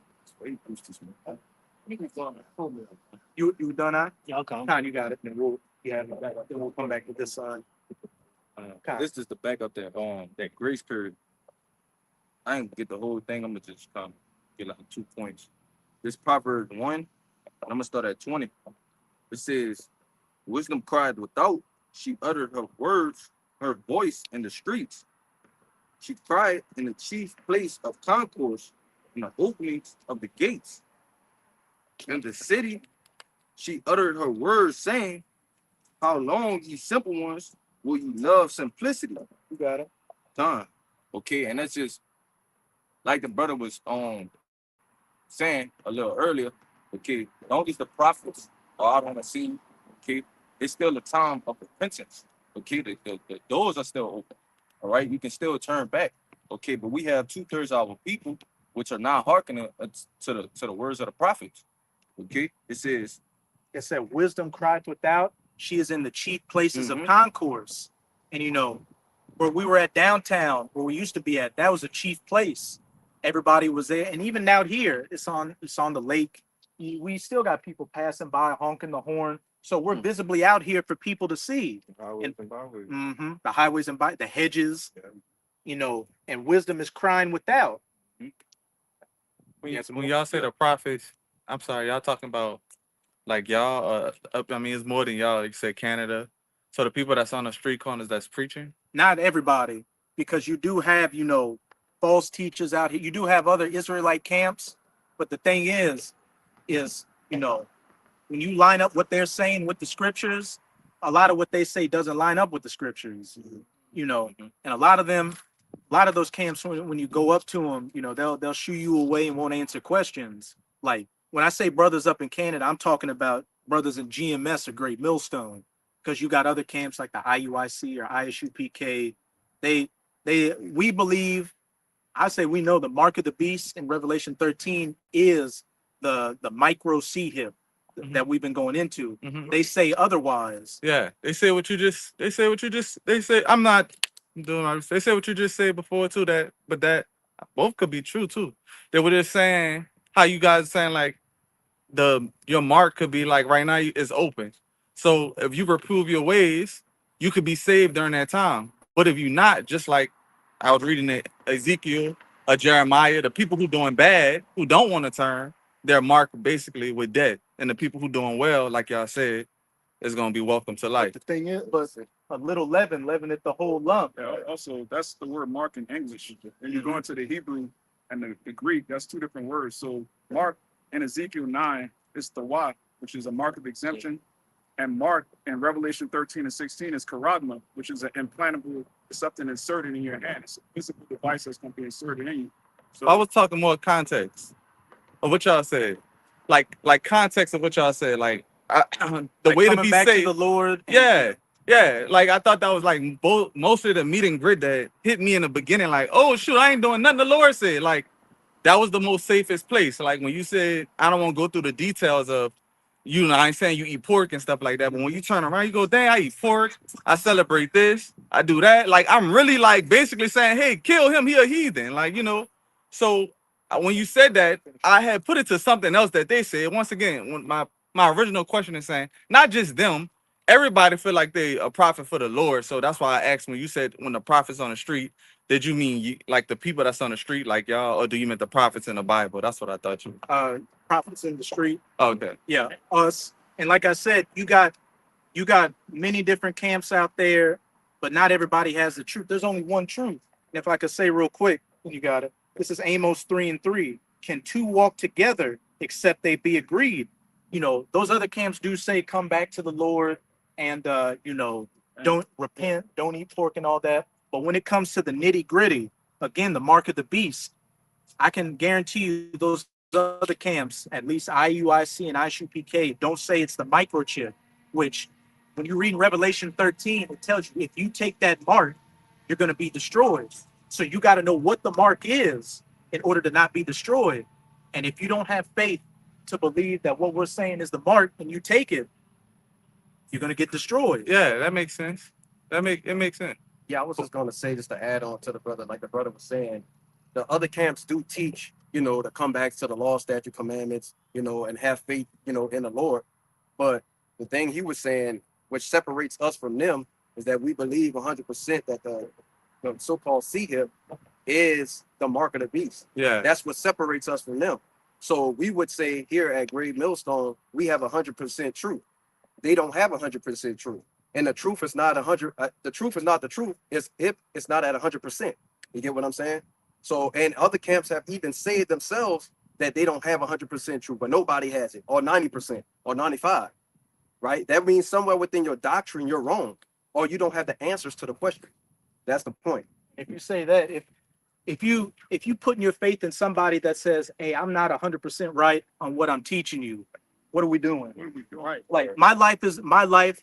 The life of my women, my children is dependent on me believing in what you're saying. And you say, well, I'm telling you, but I don't have the full truth. It could be this. It could be that. Could be this, little bit of this, little bit of that. But if you're wrong, then you would be. I'm asking a question too. If you're wrong, could you consider them to be false because they don't teach 100% of the truth? Yes. But if that's not 100% of the truth of what you're saying, that means that you would be false also. Yeah. If we're wrong. If we're wrong. Okay. Yeah. Yeah. But hey, you gotta have the faith to believe. You gotta have the faith to believe that what we're saying is 100% true. I just think it has the same duality of Jeremiah, Isaiah, Sodom and Gomorrah. But you're right. I feel like the COVID, where you couldn't get into buildings and things like that, you need the shot. You couldn't. I get it, but I you know, the chip is definitely could be real too. But the biggest thing that blew up in my mind is just like, yo, like I ain't doing nothing. Like I ain't doing no works. Like that was the biggest thing. The chip could. I mean, I can't. You know, I haven't finished the book either, but. If you take that chip and it come with those precursors, like you said, and I think that's crazy too, knowing that you didn't read this. So yeah, but I wouldn't say that would disqualify anybody with that part, but maybe it do, maybe it don't. I don't know. Disqualifies them. Oh, okay, all right. Yeah, you gotta have faith, and that comes back to having faith. Faith is the evidence of things hoped for, the evidence of things not seen. The evidence of things hoped for. We have faith and hope that if we follow the doctrine we're following, we're going to be saved. And we haven't seen the sea hip come out yet, but we know we have faith that it's going to come out and that those that are going to get it are going to be destroyed, while those that don't get it, that are of that elect number, are going to be saved. But he had a precept real quick. Yeah, this is I just Oh, I was just gonna say, them other camps all preach of what the mark of the beast is, but they never tell you how they use that to buy or sell. If I say, like they say, it's sleeping with white women, so how did they gonna use that to buy or sell? Whether you got to commit, or the mark of the beast is committing sin. How you gonna use that to buy or sell? You gotta commit a sin at the register to buy something like that. It doesn't make any sense. Don't make no That sense. doctrine is madness. Well, no, I don't. Once again, I don't know. I just know that part of what they taught about the mark of the beast is similar to what you guys just said before y'all got into that part, or what I read in the beginning of Jeremiah and Ezekiel. Just like in Revelation says, these are the people who not gonna enter to the kingdom of heaven. Like it made it clear. Like it's always about your ways. I'm not saying I get it. Like I ain't taking no shots no more. I ain't getting no chip in my arm. But the biggest thing I really would say is I'm like, yo, like, stop living like a heathen, bro. Like, so I once again, I don't, you know, that 100% and 10%, I get it. But the biggest thing, you know, like I said too, trying to live could I ever say, I mean, I'm not a Christian. I'm not going to say it like that, but I'm going to keep myself from unwillingly sinning. I don't know if I'm going to do 100%. So, you know. We ain't even able to do 100%. That's why we're doing the best we can. Let me ask you this: if someone becomes a Muslim and they turn their life around and stop eating pork and stop committing sin and killing people, but they believe in Allah, is the Lord coming back to save them? I don't know. I don't know nothing about what they do. I just know if they Muslim, then they Muslim, and that's on them. That's all I know. I know you asking me a straight up question. I don't have a problem with. I'm saying it like this: they're born to be Muslim, just like Esau is born to be Esau. I get it. The elect is born to follow Yahweh Shai. What I'm saying is, if you do certain things that are righteous, like not eating unclean foods and not committing adultery, Yeah. becoming a so-called religious person, Yeah. you're still gonna be destroyed if you don't believe in the Lord. So Yeah. your mind is kind of wrapped around like, do I need to repent? Do I need to do the right thing? Which you should. That's a major part of repenting, but you need to believe in Yahweh Shai. Yeah. Of Jesus. That's the most important thing. Yeah, I would Once you do agree. that, everything else is gonna follow. Yeah, I would agree. I know this brother you got it after him. This real quick, this Romans 3, I had a different precept, but it kind of guided me to this one. This Romans 3 and verse 23. It says, "For we all have sinned and come short of the glory of the Most High, being justified freely by his grace through the redemption that is in Hamashiach Yahushua." So we only justified through, we could keep the law, statute, commandments to the best of our ability. We could stop living like heathen, like you said, but we only gonna be saved through the grace when the Lord comes back, and our faith is gonna be justified in him. Right. Now, I was going to add to you, when you read a few verses up, it tells you that the Lord is our righteousness, our justification. Everything that we do comes from the Lord. So yes, other camps may keep the law, they may do certain things, and it sounds good and it looks good, but that doesn't make them righteous, though. You know what I'm saying? So everything that, just backing this brother up, everything we do is of Yahweh Bashim Shai and a faith. All right, I'll get this real quick. This is Ephesians chapter 2. I'm gonna read verses 8. "For by grace are ye saved through faith, and that not of yourselves. It is the gift of the Most High." So backing up what this brother was saying and what these brothers were going into, we're only going to be saved through the grace and the faith in Yahweh Shai. We can't go directly through the Father. We got to go through Yahweh Shai, with whom the world ignorantly calls Jesus. So as the brother was, saying kind of where your mind's at is, if I just stop eating pork, I just live I'm just speaking, live a so-called Christian life, I'm going to be good. That's not the end all be all of everything. You gotta believe. Yeah, it's the same thing though. It's the same thing if Jesus Christ say, "Hey, I'm believing me, I'm gonna die for y'all, but why? Since I did this life of repentance, stop trying to sin." Right. He ain't giving no man, a license to Yeah. do whatever he So wants. that's all I mean. That's I'm not saying go straight through that. Right. It's all encompassing. It ain't just one thing. I feel you. Yeah. But for by grace are ye saved through faith, and that not of yourselves, it is the gift of the Most High, not of works, lest any man should boast. So, kind of backing up what we were saying, You said, Salakia, you know, I can't follow, the laws 100%. None of us can. And that's not something to boast in, because you do have some, like say IUIC, for instance, the law, the law, the law. They're trying to make it out like they just follow everything perfectly, but they've got several horrific things they go off on. What we're preaching is by the grace and the faith in Yahushua. And what? By first having that faith in Yahushua, what? Then the works follow. You start molding yourself after how Yahushua walked and his men, which how do you get to that? Seeking in the scriptures. That's the game plan. But I want to right, because these brothers are going into, it's like more or less like the beginning stages of understanding the truth. But you got to realize that there is more to the truth than just that. You know, that is bringing you into the fullness of it. And then once you get indulged in it, then comes the prophecies, and that's what these other camps go off on, man. All right. The prophecies are a major part of what we're looking forward to our salvation.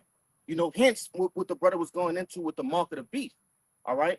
That's a major part in prophecy, and they go off on that. So you can't, you gotta look at all the aspects. But just, backing up what these brothers were saying, there's more to the truth than just not eating pork or, stopping adultery, stopping committing adultery. Y'all got it.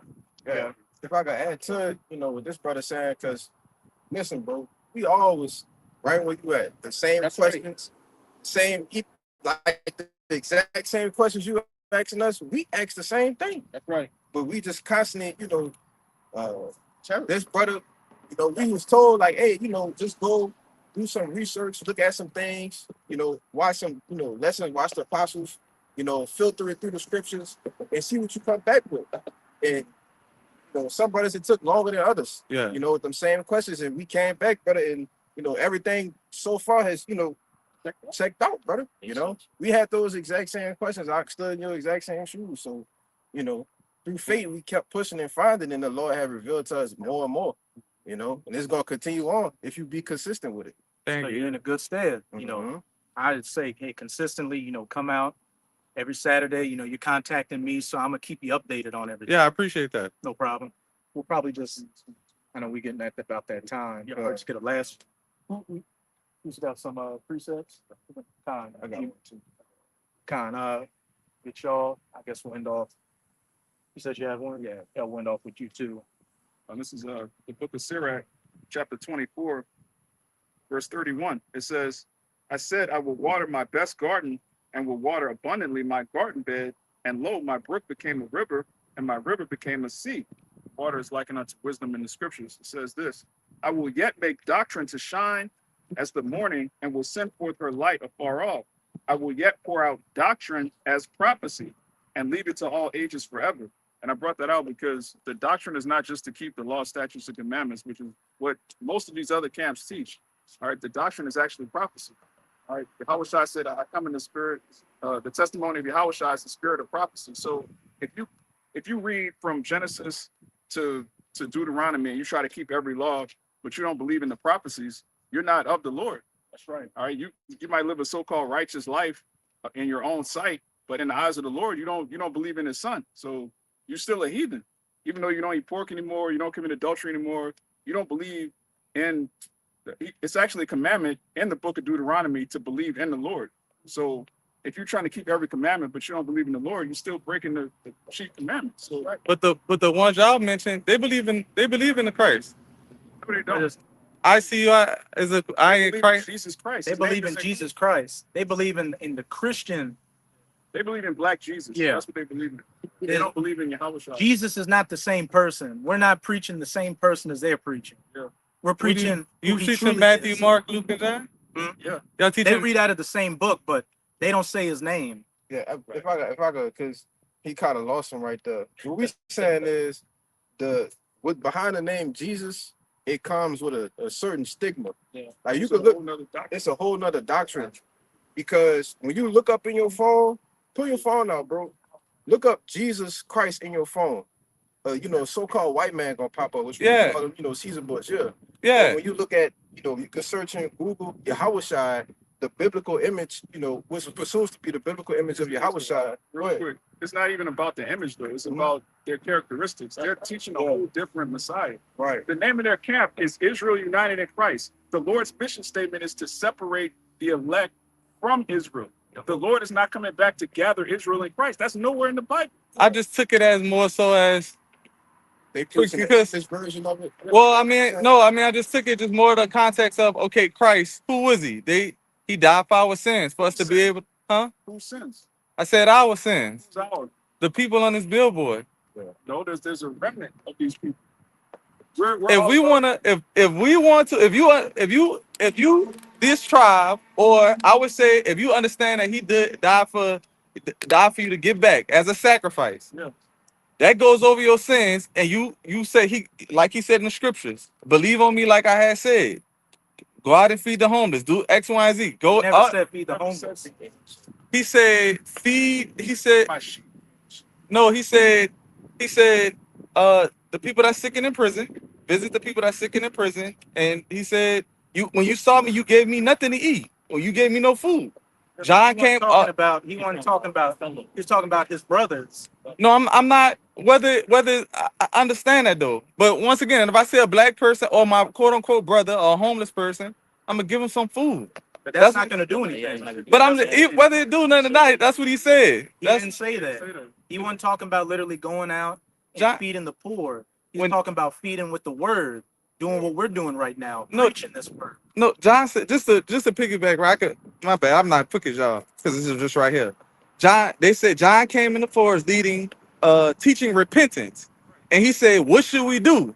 He said, "If you got one shirt, if you got two shirts, get somebody a shirt." He's talking about your brother. No, my bad. Let me be more specific. If you see your brother that's homeless, Who is my Who's brother? your brother? I mean, that would be any one of y'all, whether y'all got that on or not. If I see one of y'all out here and I'm like, yo, I got an extra shirt, here go a shirt, brother. Like, I'm not gonna be unsympathetic and not give you that. Like, it's an evil thought not to give somebody some food or some water. It's not. No, Your I mean- mind is not like your mind is not acclimated to the scriptures. You're still thinking about Christianity. That's what. No, I'm not. I never really was in Christianity. That was the biggest thing. But it's more so of a thought of saying, once again, if I saw y'all without a shirt, brother, you want a shirt? Like somebody say, hey, I'm not in y'all camp. You want some water, brother? Thank you, brother. I'm sweating. So that's how I think about it. Get that Sirach 12. Got something for you. All right. One. This is the book of Sirach, chapter 12 and 1. And it reads, when thou wilt do good, know whom thou doest it. So shalt thou be thanked for thy benefit. Do good to the godly man, and thou shalt find a recompense. And if not from him, yet from the Most High. I'll get that one real quick so we can see who a godly man is and who your brother is. I got a little bit, if I could dump down to verse 4. We're gonna jump back to that part. Let's get context on this, because feeding the poor is a waste of time. I mean, giving a homeless guy a shirt's a waste of time. Yeah. That's not contributing to waking up the elect or bringing about salvation. That's just something that makes you feel good. Yeah. It don't make me feel good. I like my clothes. but God told me to do it. Like, you know, it's not really. But if I think before I thought about the verse, I did think like that, and that was more evil than to not get somebody a sandwich though. So Hey, if you want to give a guy a sandwich, we're not telling you not to give him a that I don't think I'm gonna get an extra star or nothing. But I'm just saying. But that's not what Yahweh Shai is saying, to go give a dope fiend a turkey club. But I understand that y'all. I want to hear the verses that y'all got, but if y'all, I think that's one of the things. Like, you know, coming out here getting questions, like the scripture that I am bringing up though. After y'all do that, if y'all got time to go to those actual scriptures of that context to break it down on what that would mean. But I do want to hear, because that was a good verse. He said, "Do it to the godly man." That makes sense too, though.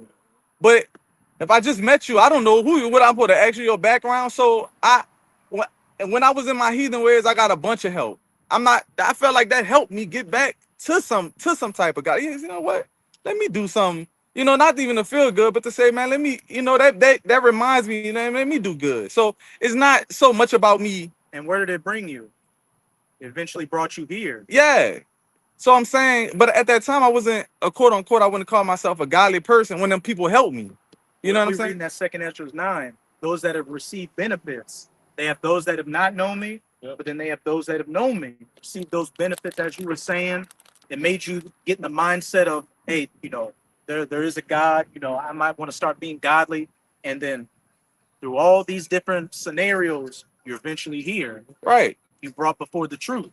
That's Right. not saying everything, all those other things is the truth, and that that's where God is or anything like that. Those are just stepping stones to get you here. Have you ever heard of the saying, the Lord working mysterious ways? Yeah. Yeah. But it would go back to my thing of giving one of my brothers a sandwich. Got it right here. Oh, hold on. You got the precept. Let's see who your brother, who your mother, who your sister, who all those are. Then we'll go back to that Sirach 12.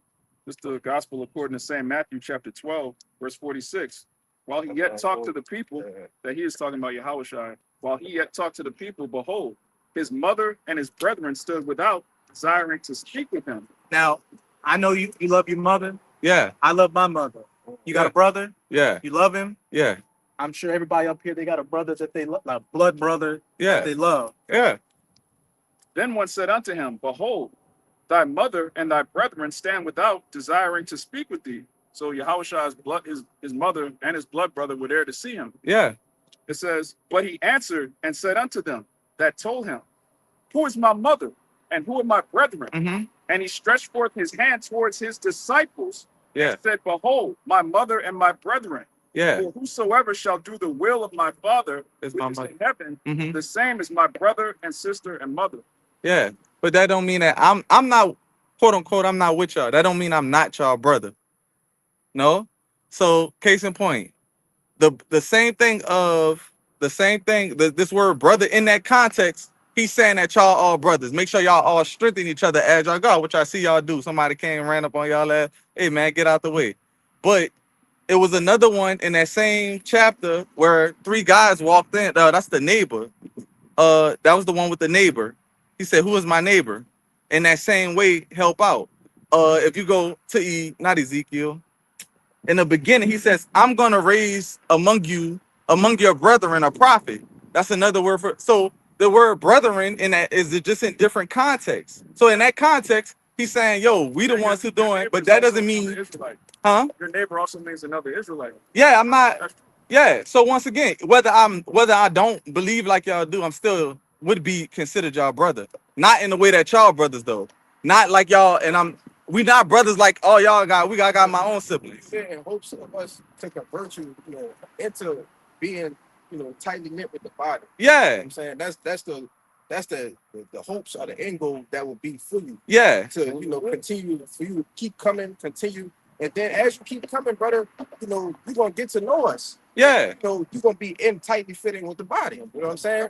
You can't just pop up one day and be like, oh, I'm your brother. Of course it don't work like that. No, of course I'm y'all. Well, no, but if I we get what you're saying. Yeah. We're all Israelites. Yeah. So by blood, Yeah. we're all brothers. That's what I'm saying. But right now, only the elect are who matters. Yahushua did come for the entire nation. Yeah. But right now, before the kingdom, he only came for the elect. That might be a lot for me, but go ahead. Yeah, like he I only, get what you're saying. we're all you're right on that. We all come from Jacob. We all come from Abraham, Isaac, and Jacob. So we are physically brothers. We're of the same nation and race. But right now, Yahushua, while he did die for the entire nation, Yeah. only right now, in this point before the kingdom of heaven is established, did he come for the elect, that remnant, as brothers have been going into, that took heed to the word. I got you got the Romans. Real quick, this Romans 9:6, not as though the word of the Most High have taken none effect, for they are not all Israel, which are of Israel. Neither because they are the seed of Abraham are they all children. So there's physical descendants of Abraham, Isaac, and Jacob that are Israelites, but they're not our brothers. They hate the Lord. Right. Yeah, but they're asleep though. So I thought I don't want to say they hate the Lord. They just indirectly. They hate the Lord. They No. They just asleep. They don't know that they hate the Lord. The Lord has them asleep to destroy them. Yeah. Oh, that's a lot. Get that? Because listen though, I feel like, Yeah. But it's true. hold on, no, that's not true. Because It is true. no, it's not. Because I'm about to tell you, when I was on the other side, y'all might would have been saying, "Oh, you hate the Lord," but I didn't hate the Lord. I just didn't know. It didn't click to me. We all So- been on the other side. Right. So you didn't. None of y'all. So you hated the Lord at that time? At that time, yeah. No, you didn't. Your You just actions didn't know said that. You may have believed in a God, but your actions showed you. Yeah, but when we out here just saying that, you know what I'm saying, I feel like it does it injustice just to say like I'd rather walk up to as I'm going through the scriptures, even when I talk to my family members, they actually been in Christianity. My grandma, like, she ain't coming out of Christianity, but I know my grandma don't hate the Lord. She just got it mixed up, and I hope they all wake up. That's my mindset towards them versus, and I understand that you know y'all more hardcore than that, but me, I just pray that they wake up. But they don't hate the Lord. They just need to read. But listen, bro. What we trying to convey to you, understand, is that we've been where you at. Yeah. That's what we trying to get you to understand. We've been like, Yeah. look, I'm going to tell my mama, I'm telling my grandma, my aunties. Yeah. But it'll come to the point to where when you start to really dive into it and you start to give them, you know, like, oh, we are Israelites, you know, the Lord love us. They'll start to be like, oh no. They're like literally. Yeah. You know what I'm saying? We've dealt with that. You know what I'm saying? That's why we have come to the conclusion that they actually do hate the Lord. You know what I'm saying? Because they're not getting down with this. What about the brainwash? You don't care the slave thing? Hey, we were all brainwashed. Yeah. We all in it. We went to the same schools they went to. Yeah. You realize that there's people that if you tell them you're not supposed to eat pork according to the Bible, they'll attack you and insult you. Yeah, of Try to- course, yeah. But I understand the curse though. I get it. Like, yeah, I'm not, you know, I'm not saying I We're get gonna let the scriptures. Go ahead. That's fine. 7 to 8, and then you start at 5, but then jump to you can jump to 27. Okay. 27 to 28 after you read what you want. This is Romans chapter 11, verse 5. It says, even so then at this present time, also there's a remnant. Now, what's a remnant? It means a small number or a remainder. So there's a remainder, not the whole nation, but a small number out of this nation that's going to be saved. It says there's a And remnant. remember, in Isaiah 65, it said, "You will eat and drink and rejoice, but they starve and thirst and lament." So there's a clear distinction right there. He's talking to Israelites. There's a group of Israelites that are going to starve to death. Their children are going to die. They're going to be put to death brutally. And many of these people in our family, we're not just saying this because it's cute. It sounds. No, Our family is about to die because they hate the Lord. That's a very serious thing. You got to like wrap your head around that. I know. I was just asking. Y'all job is to wake them up, huh?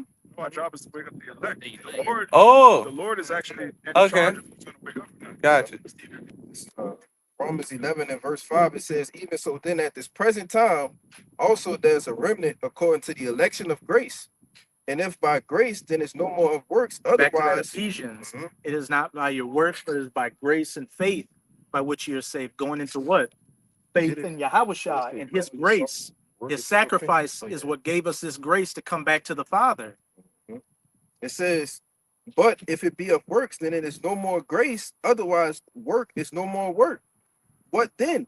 Israel had not obtained that which he seeketh for, but the election had obtained it, and the rest were blinded. And that's straight to the point. What then? Israel. So this is being directed towards Israelites. Hath not obtained that which he seeketh for. You know, you're saying your grandmother, she believed in Christianity, she believed in God, you know, she means well in her heart, but she doesn't believe in the truth. Yeah, I mean, yeah, not so much she don't believe in the truth. She just really don't even know. Like, I mean, just to clarify what you're saying. But I'm not gonna be like she hate the Lord. She said she mumbled the same thing. Y'all have faith. You know what I'm saying? Hey, if she doesn't, I understand that, but I'm she saying, doesn't believe in what the Lord truly preaches, then she hates the Lord. yeah, that don't mean that though. That's a lot, bro. They Like, love if it, God, okay? They Yeah. love the God of the Bible. They love the God Yeah. that they believe in, which Yeah. is not real. They love a God that loves everybody, that loves all the nations. They love a God that's all loving. They love a Yeah. made-up God. That's Yeah. not real. They hate the actual Lord of the Bible. yeah, but If you would, which I'm not saying you should do this. Don't try to convert your family. no, I know he said we was where you at. I already went past to ask them, hey, the passes and all. I'm like, why y'all ain't telling every? And they mind just like they going to Paulson. So I'm past that. But to be like they hate the Lord is just that's a You fallacy. hung up on this word hate, like you think Well, because that's what it y'all means said. strongly dislike. That's what the word. Okay, my bad. I ain't that They far. strongly dislike If the I- God of the Bible. They dislike the commandments. They dislike the structure. They dislike Yeah. the fact that the heathen are beneath us. They really have a problem with that. Yeah. They want the people of this sign to stay at the bottom. Yeah. They Like you can't. said, They ain't been taught that. They've been taught that. They've been brainwashed, like you said. Yeah. So they don't want these Yeah. people, especially the men. I got of grace this for them. nation, to come back into power. Well, They don't yeah, want that. they remind me of the person who was adopted, and their parents come out and be like, "You adopted," and they go, "I ain't adopted," and they really fuck them up. But so that's all I see it, because it's hard to believe, and not for me because I never really was dipped in it like that. But once I started really reading, I was like, "Oh shit, that's us." Yeah. So I get it. You know what I'm saying? I get it. I pray for them, just like Moses when God was like, "I'm gonna kill them all." Moses was like, "Nah, please look, give them another try." You know? You gotta get it though. I mean, yeah, Listen, I mean, yeah, of course you got your cool cousin, you know, whoever, your cool brother, sister. You would like them to make it, but that's up to the Lord. yeah. But Yeah, I'm have grace on who I want to. I have mercy on who I want to. It's back in Romans 11:8. According as it is written, the Most High had given them the spirit of slumber. Wait, who gave them that? The Most High had given them the spirit of slumber, eyes that they should not see, and ears that they should not hear unto this day. Jump to 27. Con. So it's the Lord that actually put a spirit, because the Lord doesn't want 2/3 of our people to make it. He wants them to be destroyed. He's ordained for them to be destroyed. And I know that's a hard pill to swallow, but that's what it is. I gotta get to that point. This Romans 11. Which is understandable because, you know, we're naturally a compassionate people. You know, Jake don't like to see his loved ones. You know, even sometimes I'll see a 2/3 get fucked up. And it's like, damn, the white man fucking our people up. But then 5 minutes later, a nigga will cut me off in traffic. Kill this nigga, like, but all kind of crazy. Yeah, this Romans 11:27. It says, "For this is my covenant unto them when I shall take away their sins. Listen closely here. As concerning the gospel, they are enemies for your sakes." As concerning the gospel, preaching this word, preaching the truth of this word, they are enemies for your sake. The Lord set it up in the story for 2/3 of our people to be enemies of the gospel. Yep. Verse 28, it says, "As concerning the gospel, they are enemies for your sakes. But as touching the election, they are beloved for the Father's sake." But as touching the election, they are beloved for the Father's sake. Yeah. All Israel is going to be saved at the end of the day, but everybody's got their role to play. Yeah. They're loved by the Father because what? They're doing what He ordained them to do. Right. And with what? With a lot, I know a lot of brothers came to the truth by seeing the camps debating people, and by them debating people and them asking questions Yeah. and them answering it through the scriptures. What? That woke you up.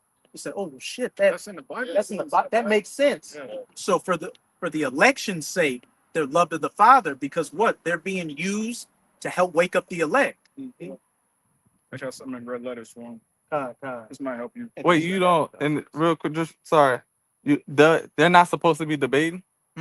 Yeah. Wait, That's okay. part of- Oh, okay. That's Okay. part of- it said that's why they are in it for the gospel's sake. They are your enemies. They're Oh. playing their role, just as we're playing our role as preaching this word. Yeah, the Lord. You don't believe that they're the elect though, because No. they believe that they are the elect. No, they they're just don't even talk about that. Oh, okay.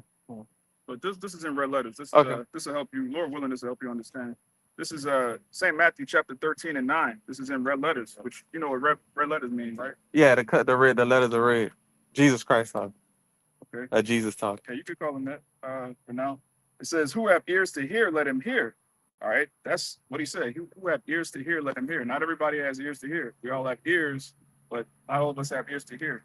It says, "And the disciples came and said unto him, Why speakest thou unto them in parables?"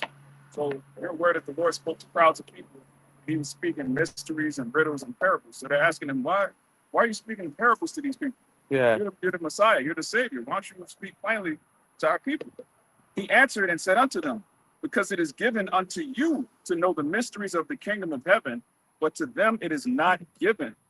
Get that word mysteries. Matthew 13, verse 30.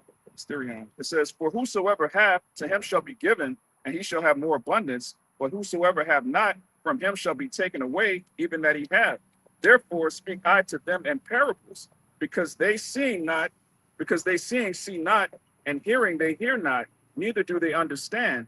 And in them is fulfilled the prophecy of Isaiah, which we told you this all of this is about prophecy. Everything goes back to what the Lord said he was going to do, which saith, by hearing you shall hear and shall not understand, and seeing you shall see and not shall perceive.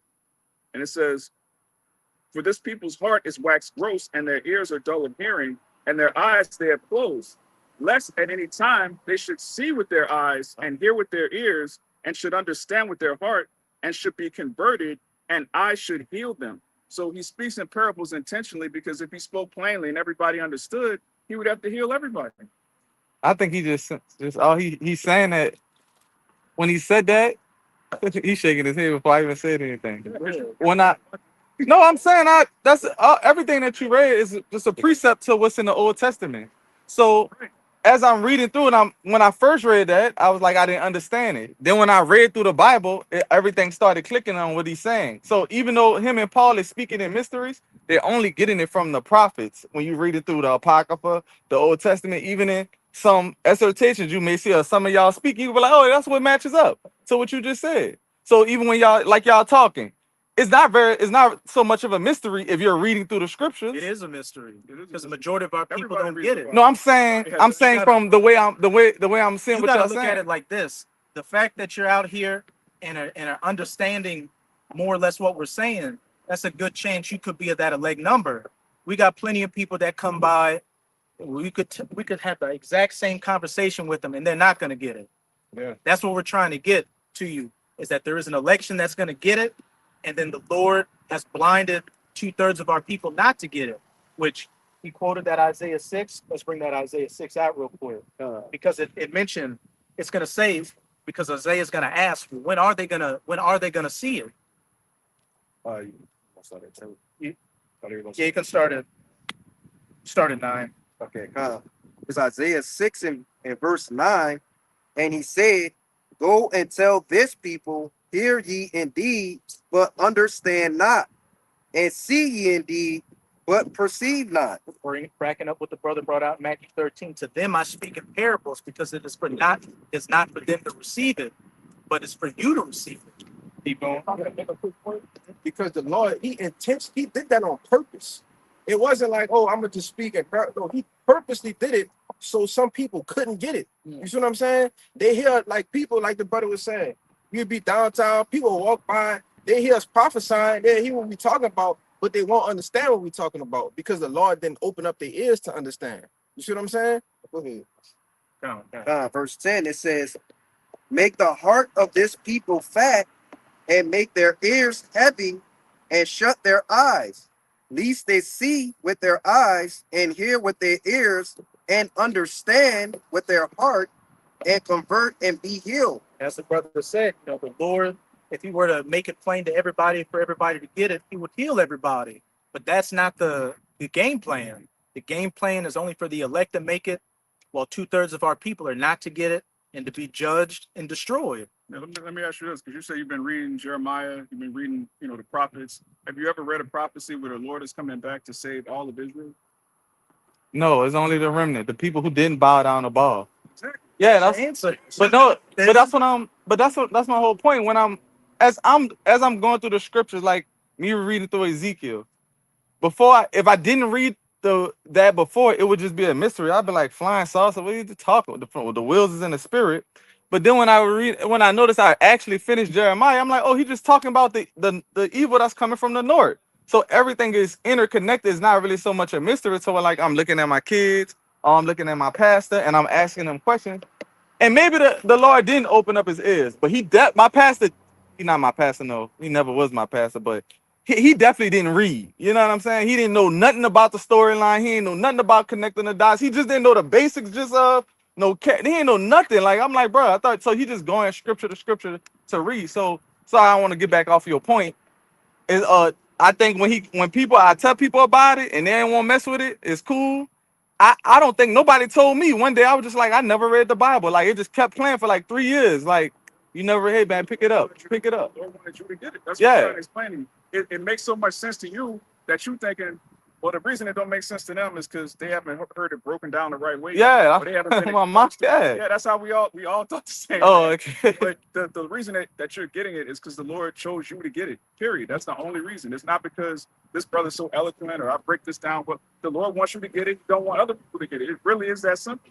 We could put it plainly, we could put it harshly, we could put it smoothly. And If there's a it's, group of people that's elected to get it, and everybody else is just not gonna get it. It don't oh, matter. okay. Y'all didn't save me a lot of time with that one. Yeah, don't even worry about it. Because some of them are gonna wake up, but they're gonna wake up when all hell breaks loose and they realize, oh, the Bible is the truth. Like there's some people that are gonna wake up like that, but it's not for you to make yourself an enemy of your family members. Hey, put that pork down. You're gonna be just completely make an enemy.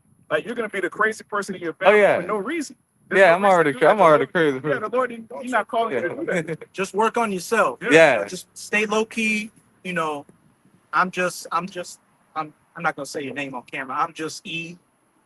I'm just the cool guy. That's it. So, just to action on that question right quick. I do see it says well, I think I'm about to do Ezekiel. I'm about to do the kind of the good read and quote point to point. But one of them, while I was at is he's telling Ezekiel, if you don't wake up your brother, if you don't tell him, then it's gonna be on The you. blood should be on you. Yes. That's what we're doing right.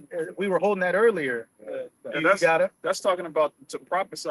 That's not talking about you go to your family at Thanksgiving and be like, look, mom, we're not supposed to be the Israelites, we're from the tribe of Judah. We're not. They ain't with that. That's not talking. I'd rather take my not all the time, but at least one time and say, hey, look, y'all, Don't even. Right now, just concern yourself with coming out here and just bring a pen and a notepad next time and write down because we've been going over it a lot. Yeah, y'all ran through it. Y'all had some things I that understand this too. The more you get built up and your faith gets built and you start to change, people are gonna see that about you. You're not gonna have to tell them such and such. They're gonna see like, what man, you changed different, man. You put off your trash, you don't eat this no more, you don't smoke this no more. Like they're gonna see a change in you. And they might just naturally start asking you questions. Yeah. You don't have to force it on them. This is not Jehovah's Witness. We're not knocking down doors. Hey, brother, did you know you're a Hebrew Israelite? No, the Lord set up this sacrifice for us to put up an altar. You know, according to Isaiah the 19th chapter, this is an altar right now. And the people that are meant to hear it are gonna hear it. Like you were meant to hear it. That's why you're here. And there's millions of Jakes in New Orleans that's not meant to hear it. It is what it is. Finish on that Isaiah. We'll get that word Syria. Yeah. Verse 11, it says, then said I, Lord, how long? How long until they wake up and hear the word? And he answered, until the cities be wasted without inhabitant, and the houses without man, and the land be utterly desolate. And as we started off with this camp, we were going into all the different judgments. We talked about desolate houses, dead bodies, famines, tea attacks, all that.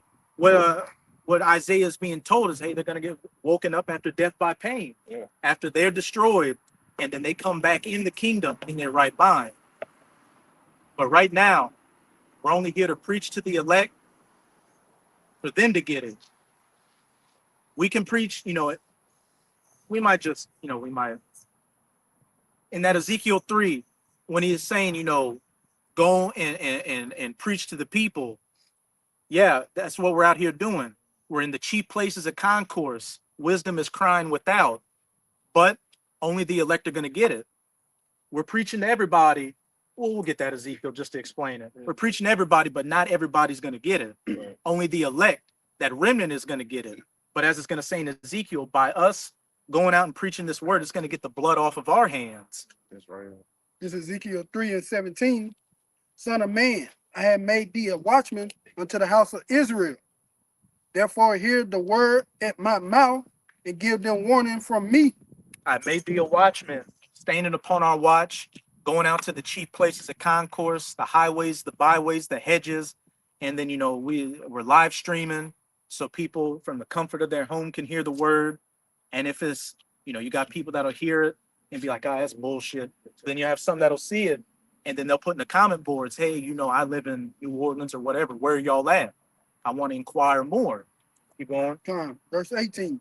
When I say to the wicked, thou shalt surely die, and givest him not warning, nor speakest to warn the wicked from his wicked way, to save his life, the same wicked man shall die in his iniquity, but his blood will I require at thy hand. So if we don't preach the word, the judgments are still gonna come. The death, the destruction, the horror, but we're not gonna be saved because we didn't preach the word. We're gonna be destroyed along with them. Keep going. Verse 19.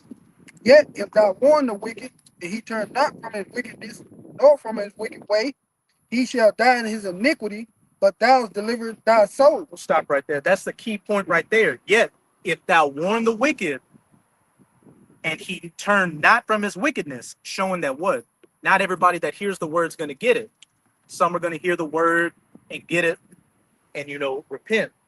A lot more are not going to get the word and not turn from their wickedness and continue being wicked. Let me just reset. Kind. And as I said,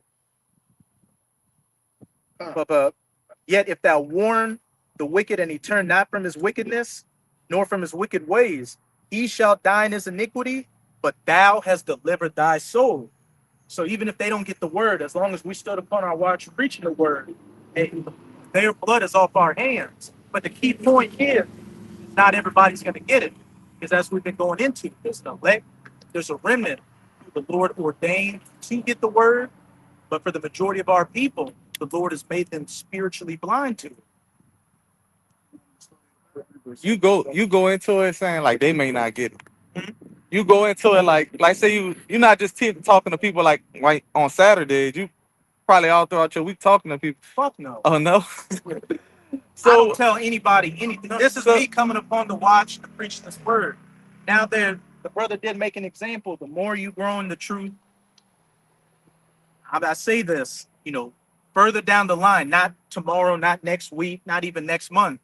If you keep being diligent and coming out, and the more you grow in the spirit, as the brother was saying, people will see you change your ways, and they may inquire, "Oh, why are you doing this?" And then right. off of that, they may start changing their ways. Or they may not. They may say, "Oh, he just in a cult. He don't eat pork. He just So they look at you. Mhm. differently. But This is Ezekiel 3:7. But the house of Israel will not hearken unto thee, for they will not hearken unto me. For all the house of Israel are impudent and hard-hearted. It says they won't listen to you because they won't even listen to me. Our people, majority of them don't listen to the Most High at all. They go to church, they praise Jesus, and completely contradict the entire Bible. That's the God that they love. So, Yeah.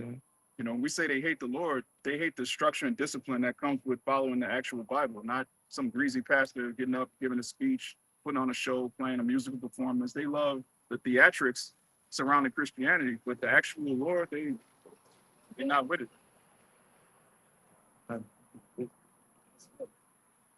Yeah. Yeah, that makes sense. Yeah. hey, so and with that, we hope you sincere Akim and Akwath were edified by another camp, which is very, very edifying in the spirit. Hey, the brother on the other side of the camera, he came out a couple of weeks ago. He's back here again, inquiring. So the doors of mercy are still open.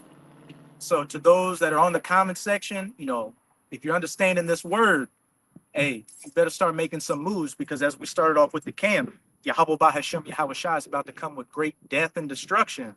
You don't want to be caught up in it. So before we get out of here, we're going to give all praises, glory, and infinite honors to Yahweh Bahashem Yahweh Shai Bahashem Barakash.